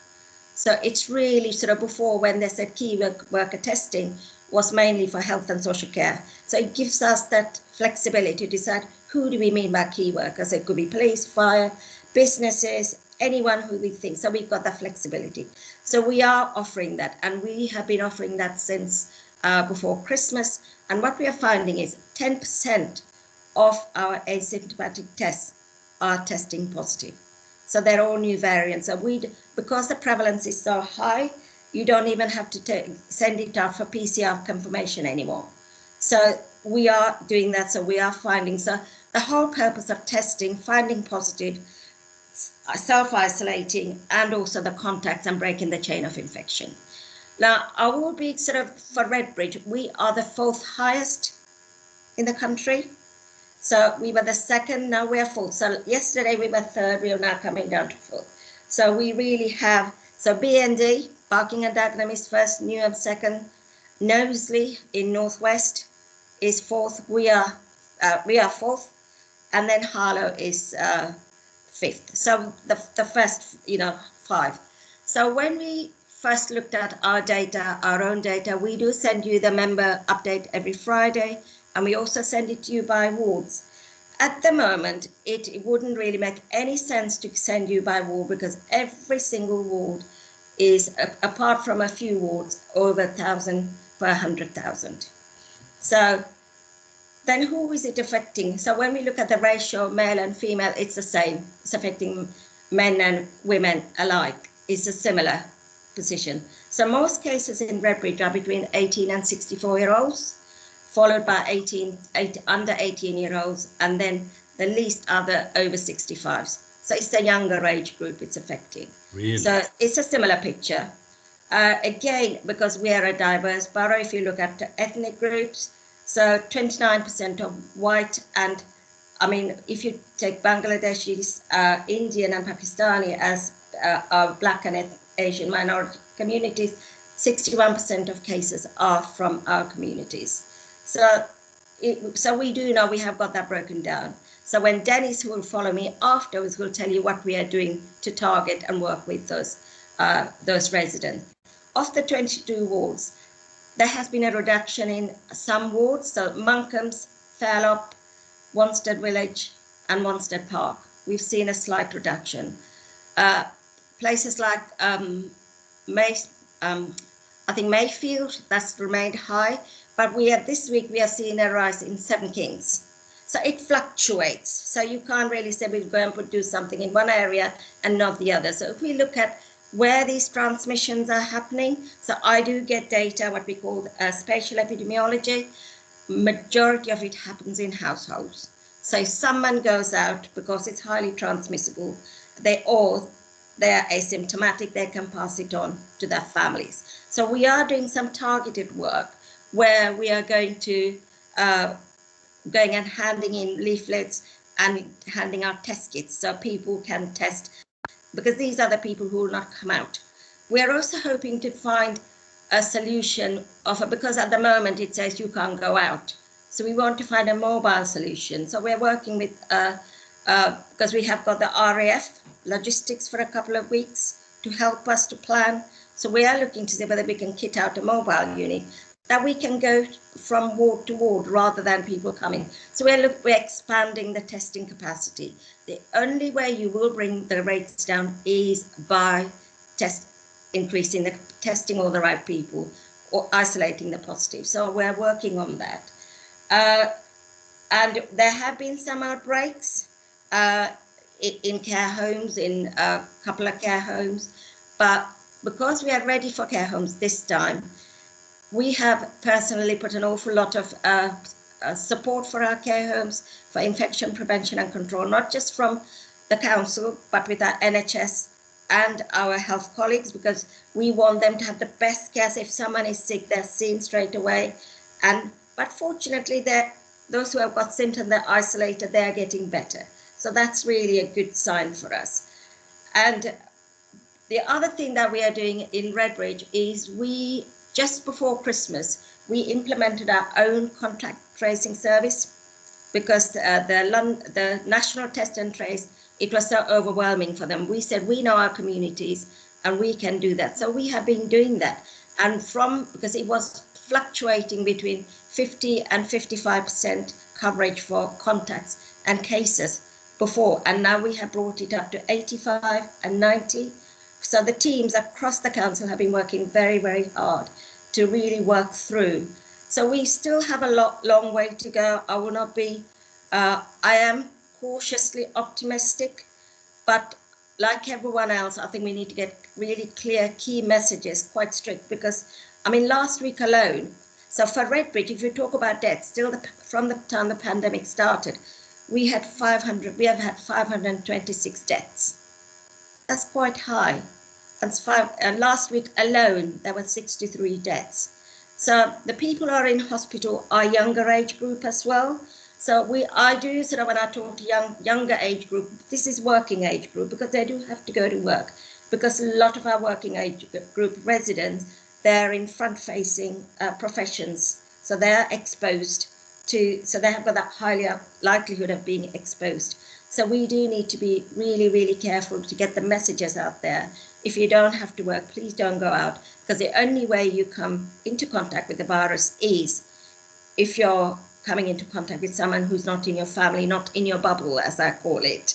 So I think there are certain key messages. I know people are finding it very difficult, this self-isolation. I know how it feels for everyone. It's hard for everyone, and it'll have short-term and long-term impact. So I think the Wuhan study that has come up in the Lancet, some of you may have read it, who even younger people now, they're finding they are having some the health impact is quite high.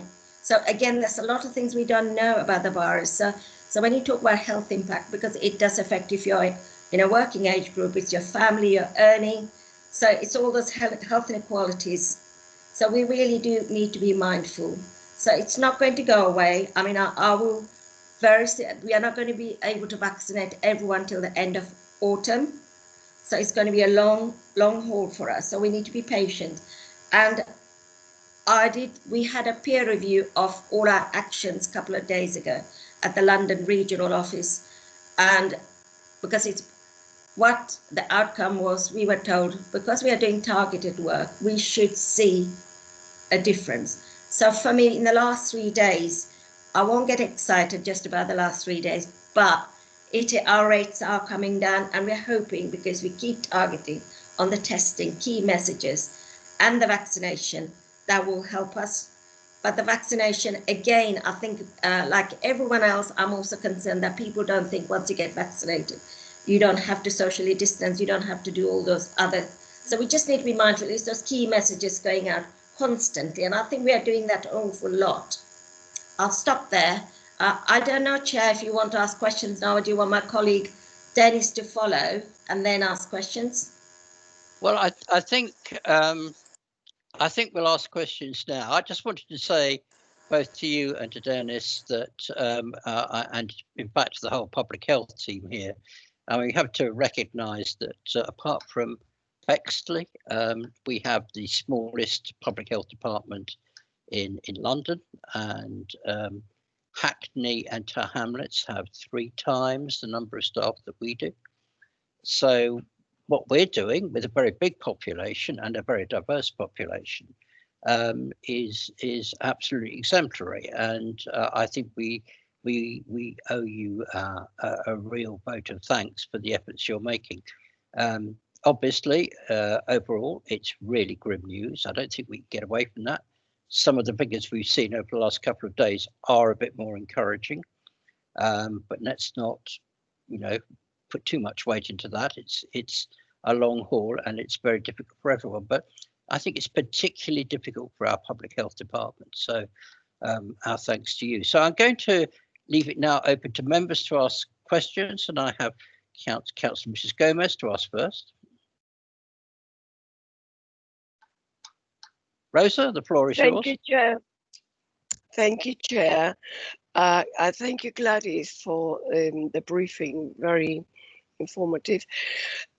What can I respond to a constituent of mine who has asked why are the rough sleepers getting vaccinated at the James Hockey Hall when they are not over 70s, not clinically extremely vulnerable? Okay, Gladys, over to you. Okay. Now, I'm not aware they are getting vaccinated at the Hockey Hall. What we are doing is we have set up a testing, the lateral flow device testing for that cohort at Rydale Court. And what the offer is, because sometimes, as I said to you, some of the vaccines that are offered, sometimes people don't turn up. And there's a vaccine, extra vaccine. So instead of, because it's like gold dust at the moment.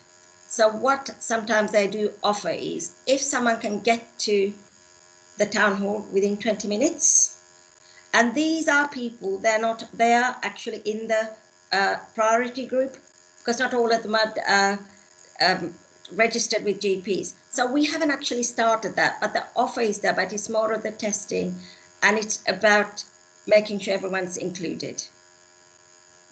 Thank you. Okay, do you want to come back on that, Rosa? No, thank you, Chair. Thank you, Gladys. I think we just need to be aware that I think the question of priorities is going to continue to run for a bit. We've seen the police now arguing there should be a priority. And obviously, it's a very difficult decision for central government to make in terms of how you're going to stratify the approach. And no doubt we're going to hear about some people who apparently have been vaccinated, as it were, out of sync with the overall priorities. And I just think we need to contain that as best we can. Okay, so I'm going to move on now to Clark Basie. Clark, do you have a question? I do. A couple of questions on the vaccine, and to declare an interest that my wife was vaccinated at Queen's. She's a Homerton doctor, but for some reason she was vaccinated at Queen's. Well done. Spoke very highly of the organisation there, which I think was she compared it favourably to her own hospital. So just a couple of I'll do some quite quick fire questions. You said that we're not tracking the numbers of people who've been vaccinated in the vulnerable groups, such as the over 80s. Why are we not doing that? When would we expect to start doing that? Because clearly, those vulnerable groups and the staging is sort of a key to the vaccination program, and hopefully sort of by February, if they hit the targets, we'll start to see us released from lockdown once the the vulnerable groups are vaccinated. So that's a first question. You talked about the homeless issue, which is something that because I have a number of family members in the NHS, and that is around vaccine wastage. So obviously we recognise at the end of the day not all of these vaccines are used. Do you have any figures on are we wasting vaccines or anything going unused? Even if someone's out of sequence, presumably it is much better the vaccine to go into a person than into a bin. So anything you've got on that, particularly in terms of the kind of the older groups, and I think this probably sort of strays into the next topic. How are we communicating about vaccination with the older community? Is there any reliance on the post? Because there is a particular problem, sort of affecting the borough around the kind of the regularity of receiving letters through the post. So I think we've had we're averaging about one postal delivery a month in the past 2 months. So if there is any reliance on that, and our area is one of the areas which the Royal Mail has said that is experienced particular problems. And just in terms of a kind of vaccination more generally, are we seeing any evidence of people refusing the vaccine? I think it's a responsibility on all of us to call out the garbage talked by the anti-vaxxers, and I'm sure that anyone on the council would do the sort of challenge any such dangerous talk. But are we seeing any kind of evidence of that coming through? So a few quickfire questions, but clearly we can argue the merit of lockdown, but vaccination is absolutely the key to getting us out of where we are. Over to you, Gladys. Thank you. So I'll answer that. The data issue. So vaccination is led by the NHS. So all our data is on our registered list of the GP. So it's a national system called the NIM system. So they use that to generate our details to call us for our immunisation, and then also document when you've had your first and your second. So it will take some time. So we were told, because I was at a conference with Sue Hopkins, who's the medical director for Public Health England today, we asked the same question, because locally we want to know. We don't want to know. I know they're publishing national figures, but what we really want to know is borough. I mean, there's no reason why we can't even have it broken down by ward, like we have got our rates. So they're going to be looking at it. So when that's available, we will, because at the moment, what I'm trying not to do is the local NHS, the providers, the primary care networks, they don't have access to that data, pull it out for us. So, but we've also asked Kevin Fenton, who's the director of regional director, whether he could really intervene and get this for us in London, for London boroughs, because we need them urgently. So that is on our urgent priority list.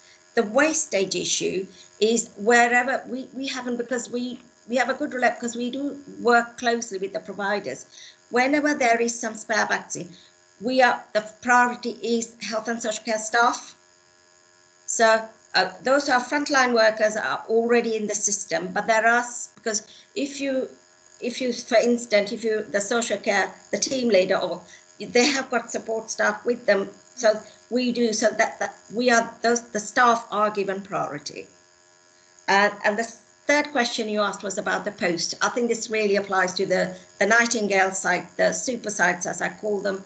I think, again, because it's a national system, they said they will write to, but locally, what we have is, even before the super site came along, our primary care networks have already, the GP groups have already started, so they've already started sending, they're using text and telephone, because I think that's a lot more. But I know some will get through the net, and I think across North East London, they're writing to everyone over 80. I think we did ask them, if they're writing, to put it in that letter. If you have already been immunised, you've been contacted by your local GP, then please ignore the letter. But we will try that. But we will try.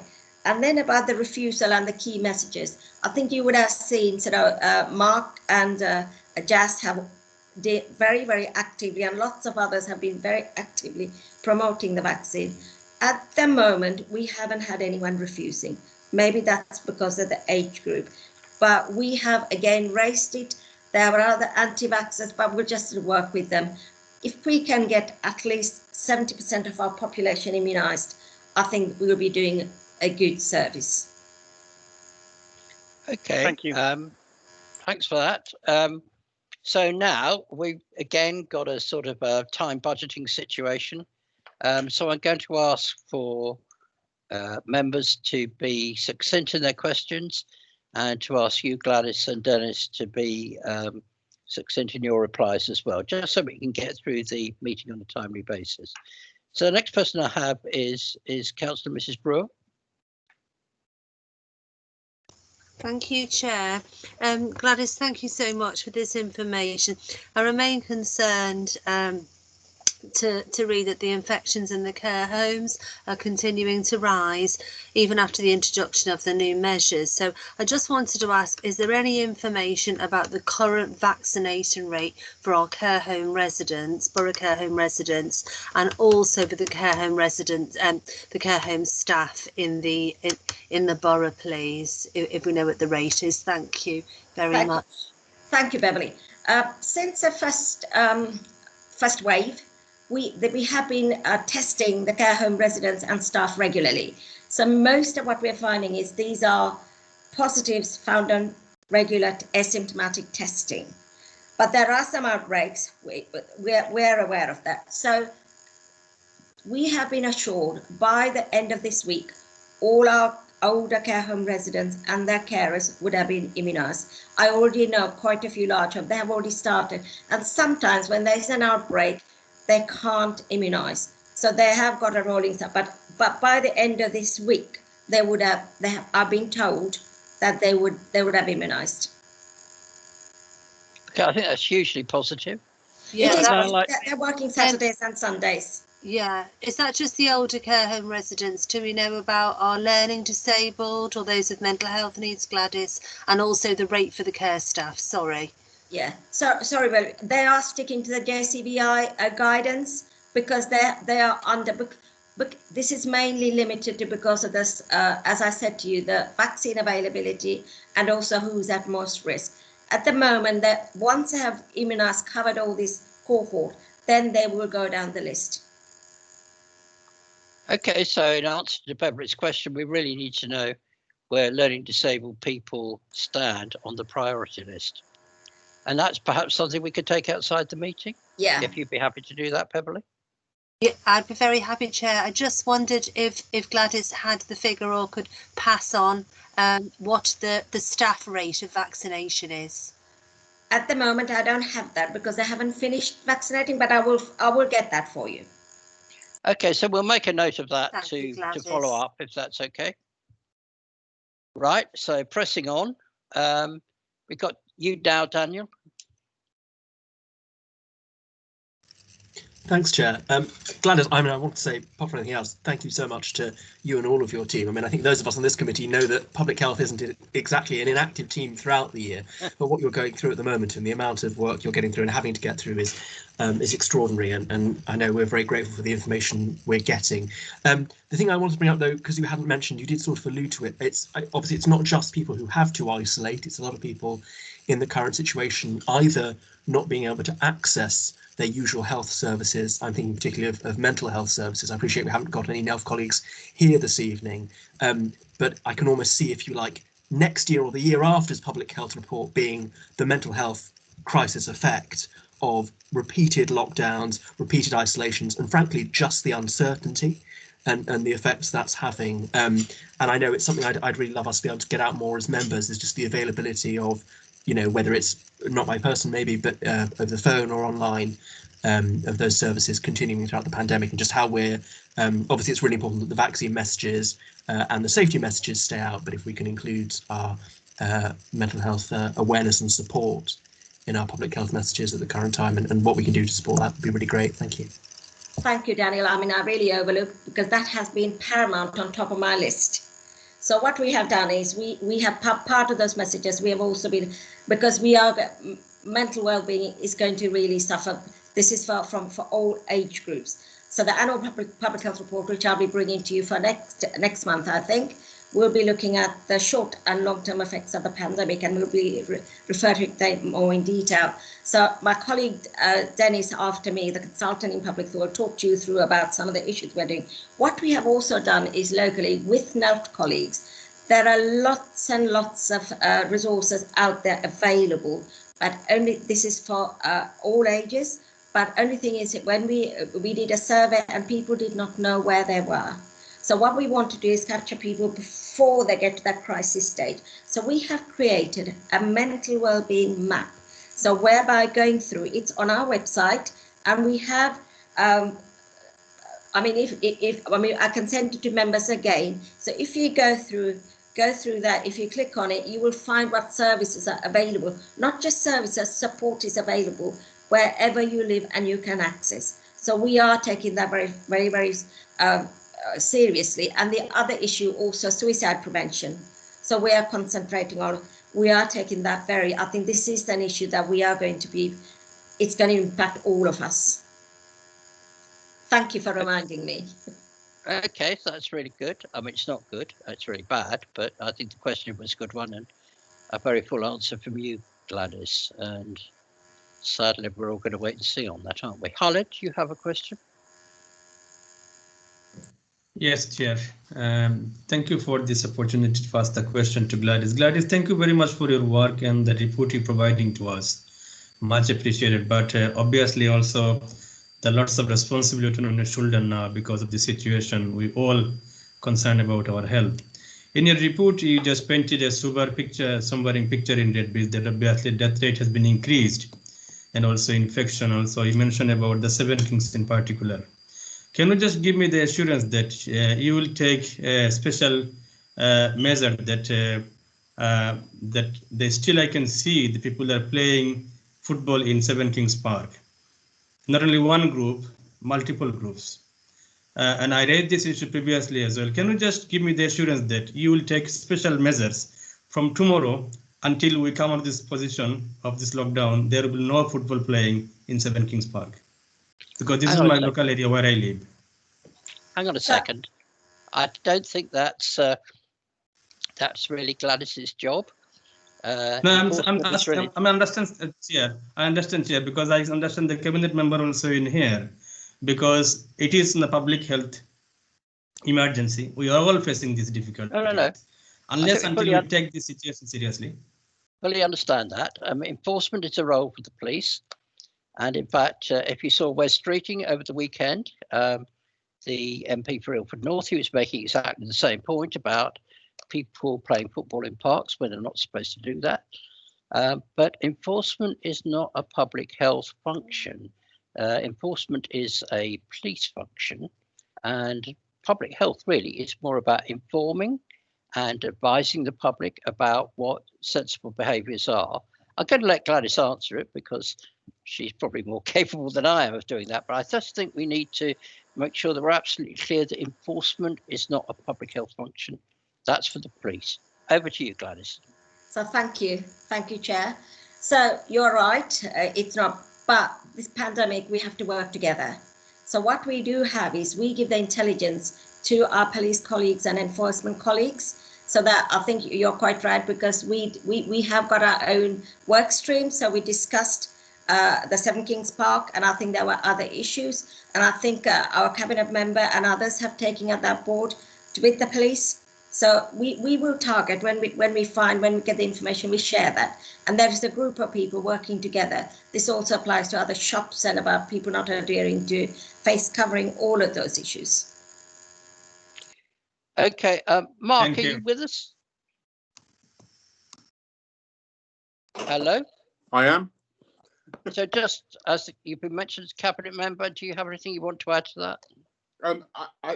It was a good question that Khaled also asked at the members' meeting about the same issue, and I mean Gladys has answered it, but also at the time Jazz was saying, the leader of the council was saying that what he's been finding is that he's literally been saying tweet it at the time and tweet and include him, and what he's been seeing is that the police are acting on it. So there was several cases which I can't remember off the top of my head now. He was referencing, and he was tweeting, and then he was getting in touch with our enforcement people to get in touch with the police, but found the police were there ahead of it. So they're looking at it. So it's and his point was that we are the eyes and ears of the council, and we will often see things that, you know, the greatest will. You've made a point about our public health team, similarly about our enforcement team. We can't be everywhere all of the time. Sure. And so we're more likely to see things and hear things, and it's for us to report it and report it in a timely way so that the police can possibly intervene around it. But you make a good point about about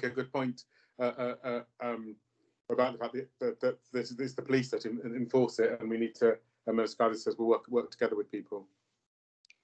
Okay, so I think we're clear on that. So unless there are any other issues people want to raise, I want to move on to managing the COVID-19 pandemic, access for the digitally excluded, and outcomes for BAME communities. So who's going to lead us through this one, please? That's Dennis. Thank you, Chair. I will briefly, and I will be very brief, because I think we've explored quite a number of the principles and the issues already. But it is clear that members decided and were aware earlier in the pandemic that actually if people were going to socially distance, were going to be able to protect themselves and reduce the transmission by using the face, hands and space trilogy, then actually they needed to know about it. And you clearly understood that, but you were also rather aware that in recent years, communications has tended to sort of go a little more upbeat and tech savvy than perhaps some of our members of our communities are. So I think your concern was well placed.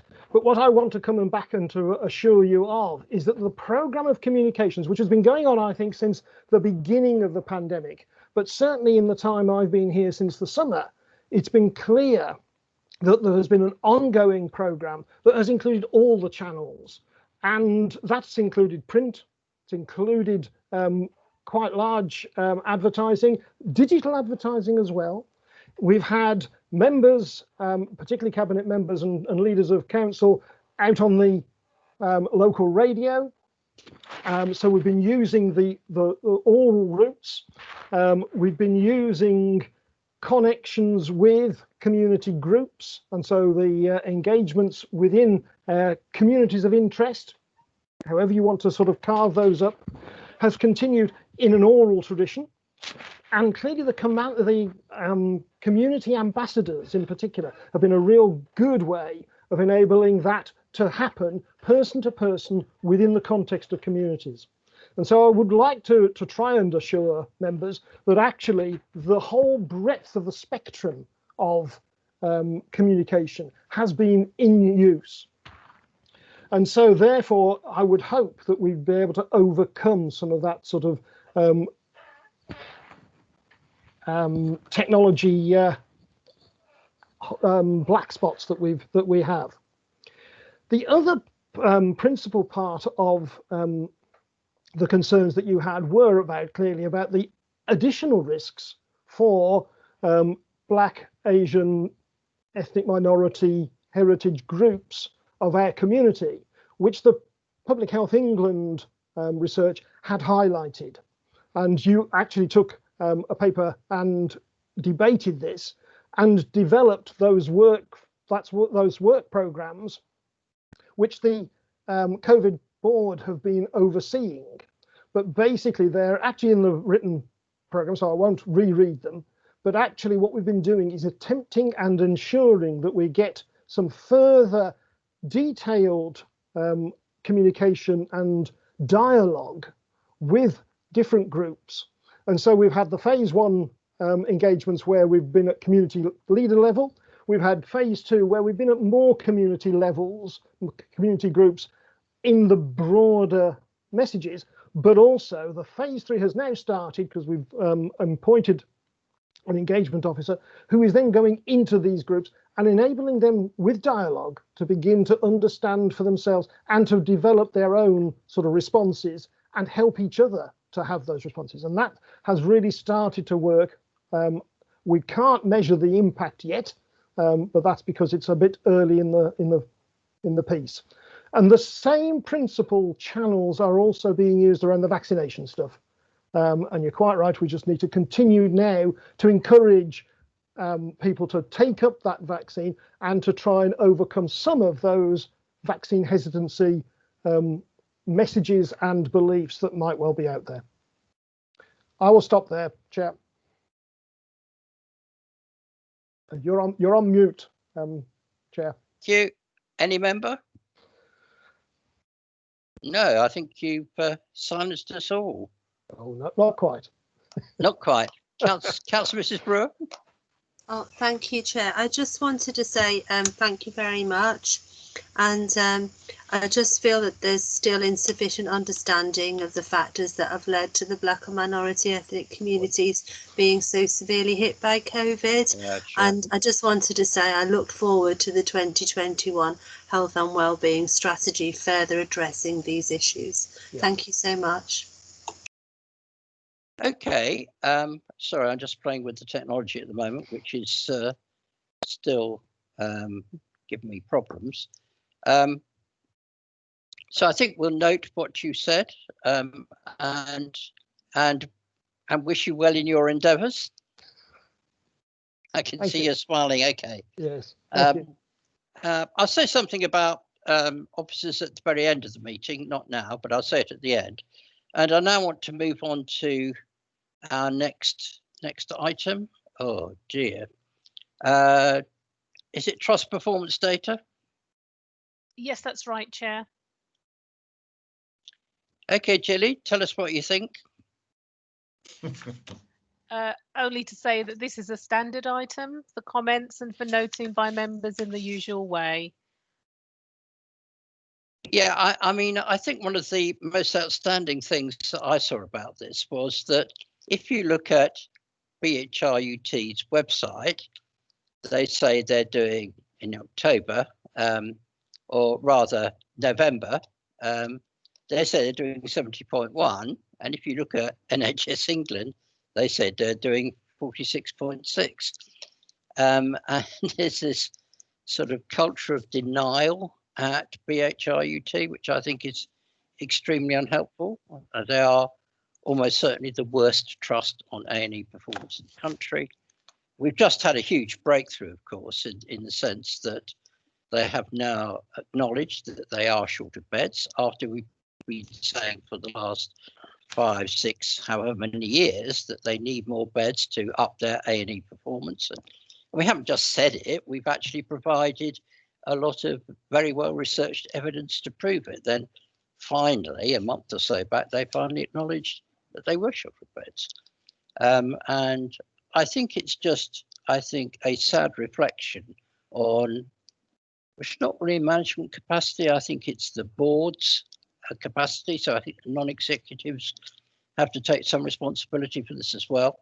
But it's taken so many years for the trust to recognise a simple truth, which is that the cuts they made in 2013 to bed numbers have contributed to our constituents, our local residents, having the worst A&E performance in the country. And I think that is a shameful title, which I hope the trust moves away from as quickly as possible. And I think, okay, so it's difficult times. We need to address this issue, not now. COVID dominates everything.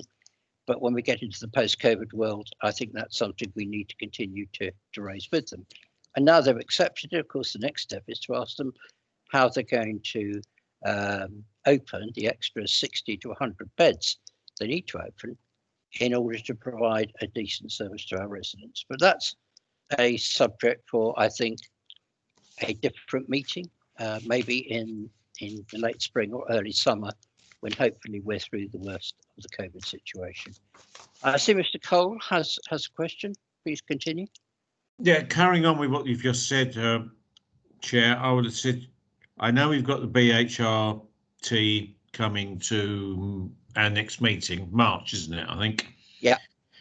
Maybe that issue can be raised then with them, so at least then we can have it minuted that we've asked them again, and after they then come back and give us their plans at the subsequent meeting, which I presume is probably May or June. I don't know. And I think maybe give them due notice, but also have it so that we've got it minuted. That sounds to me to make perfect sense. Councillor Mrs. Brewer, I have you next. Thank you, Chair. I just wanted to say, the figures show the alarming and sustained pressure that the NHS has been under for many months. Years of underfunding, bed cuts and understaffing have left our NHS exposed.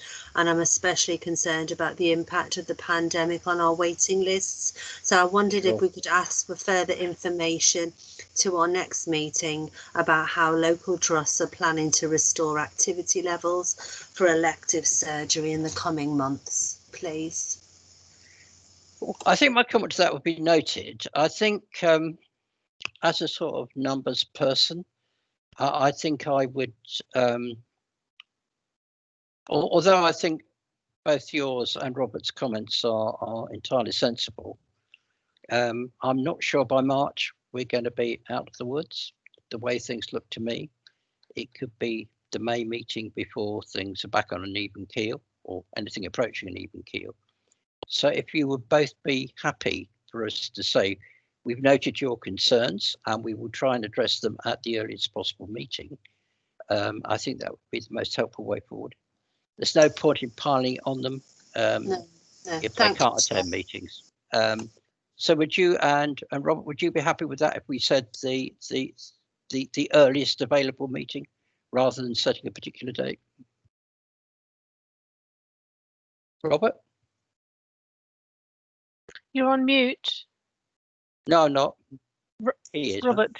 I think we should try and give them a hint of a timescale. Shouldn't leave it too open because they've been very good at avoiding the issue. And for 7 years, yeah. Yeah, while appreciating Councillor Brewer's comments, we shouldn't put it too much of it and saying it's government cuts, because I think a lot of it is actually down to BHRT inefficiency compared to other trusts. It might be a little bit of a mixture of two, but I think it's more to do with the way they actually run their trusts than almost anything else. But otherwise, yeah, I quite agree. Okay, so we're in principle, I think we're agreed on that one. And what I would say is that it continues a deeply shocking performance by our local trust. It's, you know, it's not just 1 month, it's not just 1 year, it's not just 2 or 3 years, it's something like 6 or 7 years that people have had to put up with absolutely appalling performance. And funnily enough, King George always performs better than Queen's. Okay. So we'll take that on board and look at that for our agenda for March and May.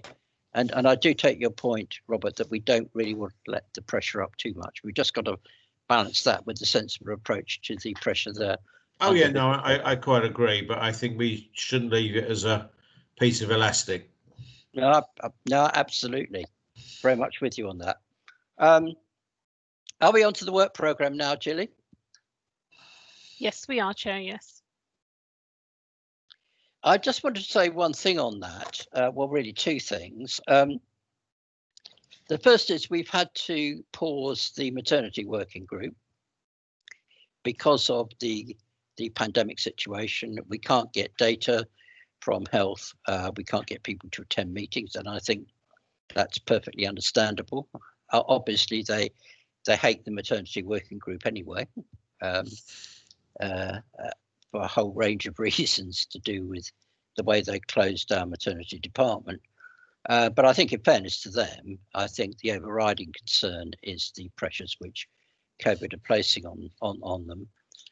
So I think our expectation is that we would re-energize that probably in the late spring, early summer, unless anything really untoward happens.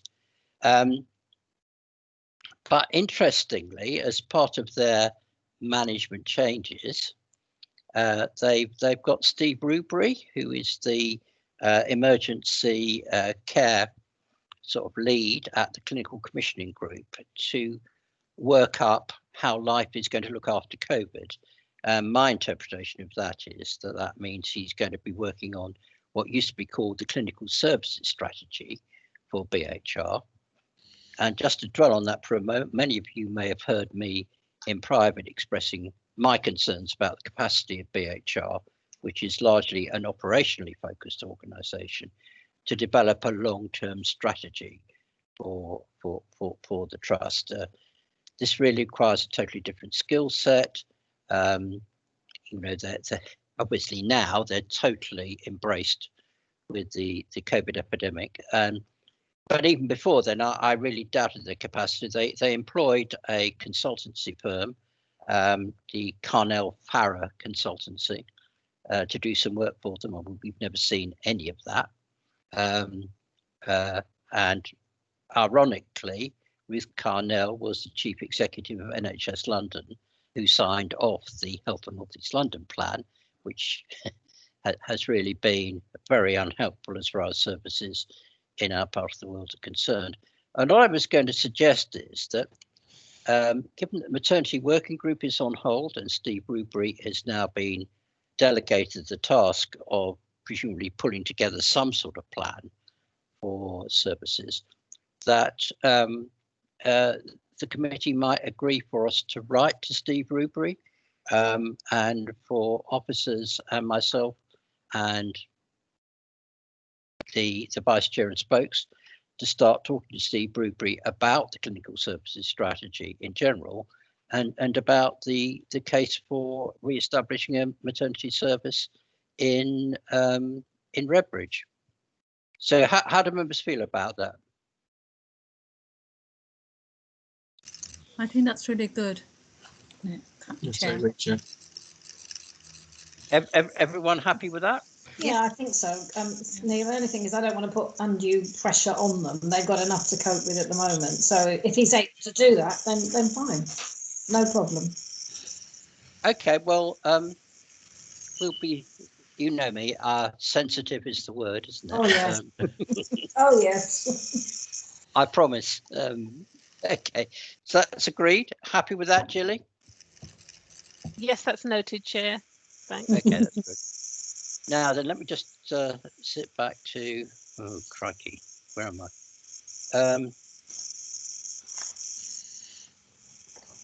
We're at Chair. urgent items now, Chair. Oh, can Urgent I items, just, thank you. sorry, could I raise one item onto the work programme, please? Yeah, Chair? go on. I would like us, because we still don't appear to have done a huge amount on it on the years that I've been on it, and I'm not sure beforehand.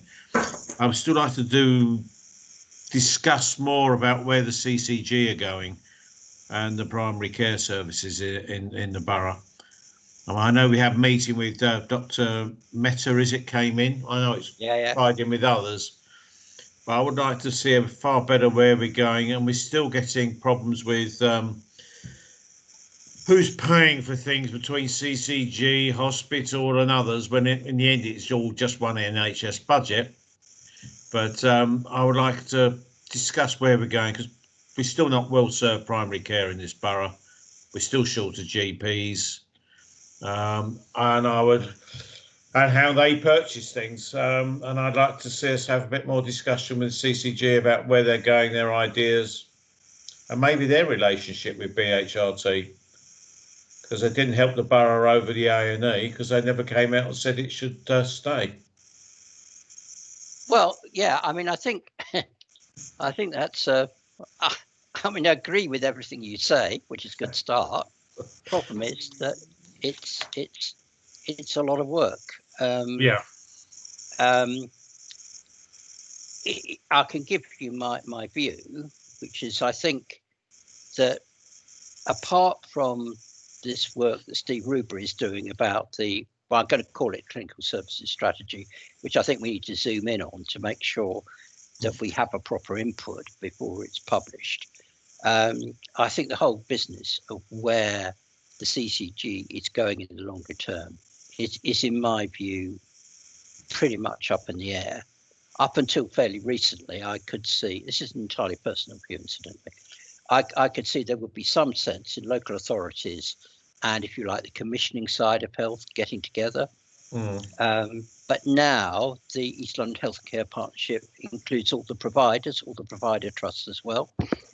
Now, I can't see how we're going to get governance arrangements around that. I mean, I've thought about it a bit, as you quite imagine I would do, and I just don't see how it's going to work. The obvious migration would be to do away with the trust boards and to make what are now the trusts, if you like, accountable to the, if you like, the health and care partnership. But you know, that's I think a very uncertain route, and I think now is not the time to open that can of worms. I'm not saying that we ought not to address the issues, because I think we should. But can I ask that maybe for the moment it be put on the work programme that we need to have a look at CCG and how that's developing, but not necessarily as such yet. Put down a date. No, I think that's entirely fair. And the cabinet member wants to come in here, and I'd be glad if you could rescue me on this one, please, Mark. The truth is that there is a plan that's well underway, and actually there was a recent paper produced around ICS, integrated care commissioning and integrated care systems, and we're part of one now, and so that does. So I think what would be helpful probably is if we could get perhaps either Adrian or somebody from the CCG to give an update to people about where the whole system is shifting, because there is a governance structure that is forming. The government are pushing ahead in terms of where that is going, the route that's going down with that consultation I just referenced. And I think it would be helpful. I feel like the committee is probably slightly behind the times in relation to the structure of the NHS, and not just the structure of the NHS, but the relationships that has with local authorities. So, and the governance arrangement. So, there is some new governance arrangements coming up, and actually most of the political leadership across East London has sort of said we're not completely happy with it, but we'll go through and suck it and see over the next as we go on, because it seems we've got the voice and the representation that we probably have asked for, but we want to see what that means and how that works out in practice. So, but I think it's not it's not on any other business or an item to be discussed here, but probably an item in its own right. Could we then, as we do have the information, and maybe Chair, you can liaise with Mark, that maybe we can have it not to the March meeting, but to the meeting after. Well, what would seem to me to make a bit of sense here is I've just had a thing on the chat sort of column saying, well, it could be something we should discuss at the Joint Health Overview and Scrutiny Committee, because obviously it affects all of the boroughs in East London. But what I think would be good is if we could get the papers that Mark's referred to circulated to the committee. And then,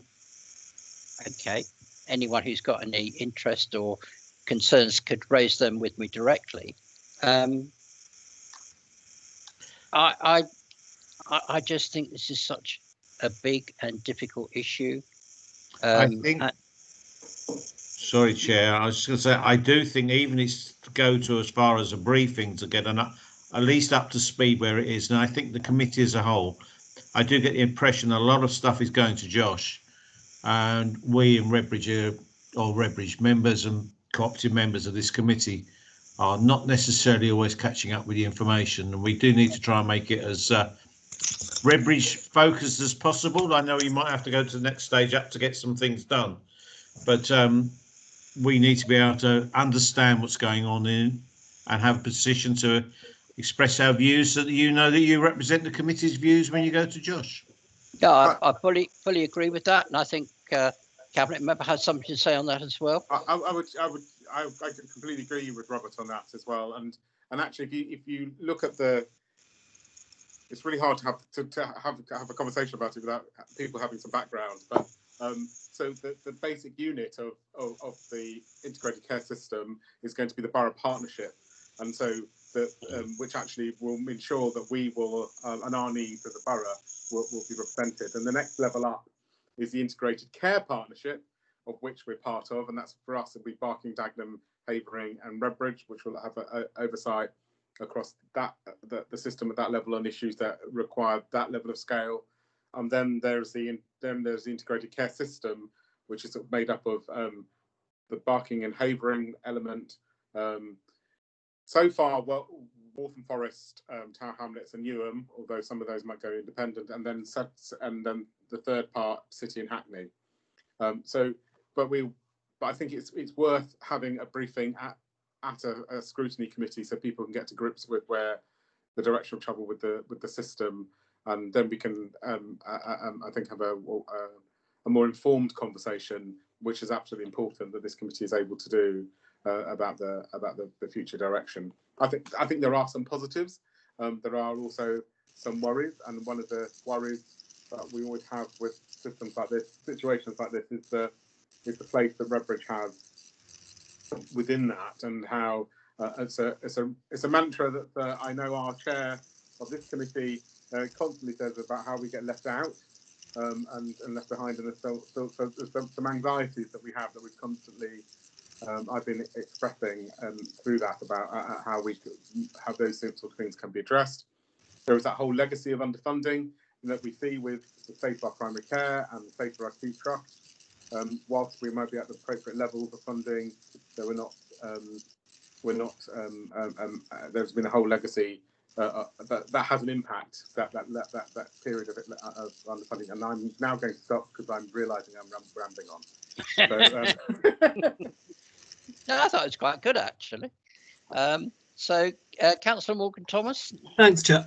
Just briefly, I suppose the counterpoint to what Mr. Colesman's saying is that I think actually at this committee we struggle sometimes because we are the Redbridge committee, and people can say to you, well, it's not just about Redbridge, so we'll have to discuss it elsewhere. And in some ways that's reasonable, and clearly the system is looking towards, for us, as Redbridge members, it feels like Barking, Havering and Redbridge is a dangerous sprawl that clearly we come bottom of those three. The prospect of, in funding and priority and time, in lots of ways, it can feel like that to ward members, and I'm sure to CROT members as well. And it feels an even greater danger across North East London. But I think actually we do have to see and tackle the system how it is. And maybe we have to be a bit honest about the fact that maybe we're not going to get the head of, the entire ICS to come to this committee to talk about the services and specific practices in our wards.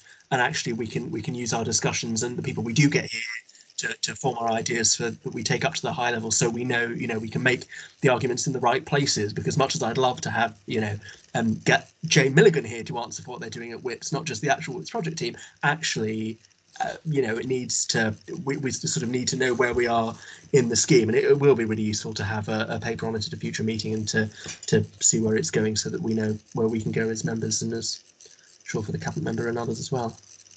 Okay, that's fine. Just to say that Jay Milligan is leaving us. She's going down to Devon for an equivalent job, where, of course, the major health problems are veterinary rather than medical.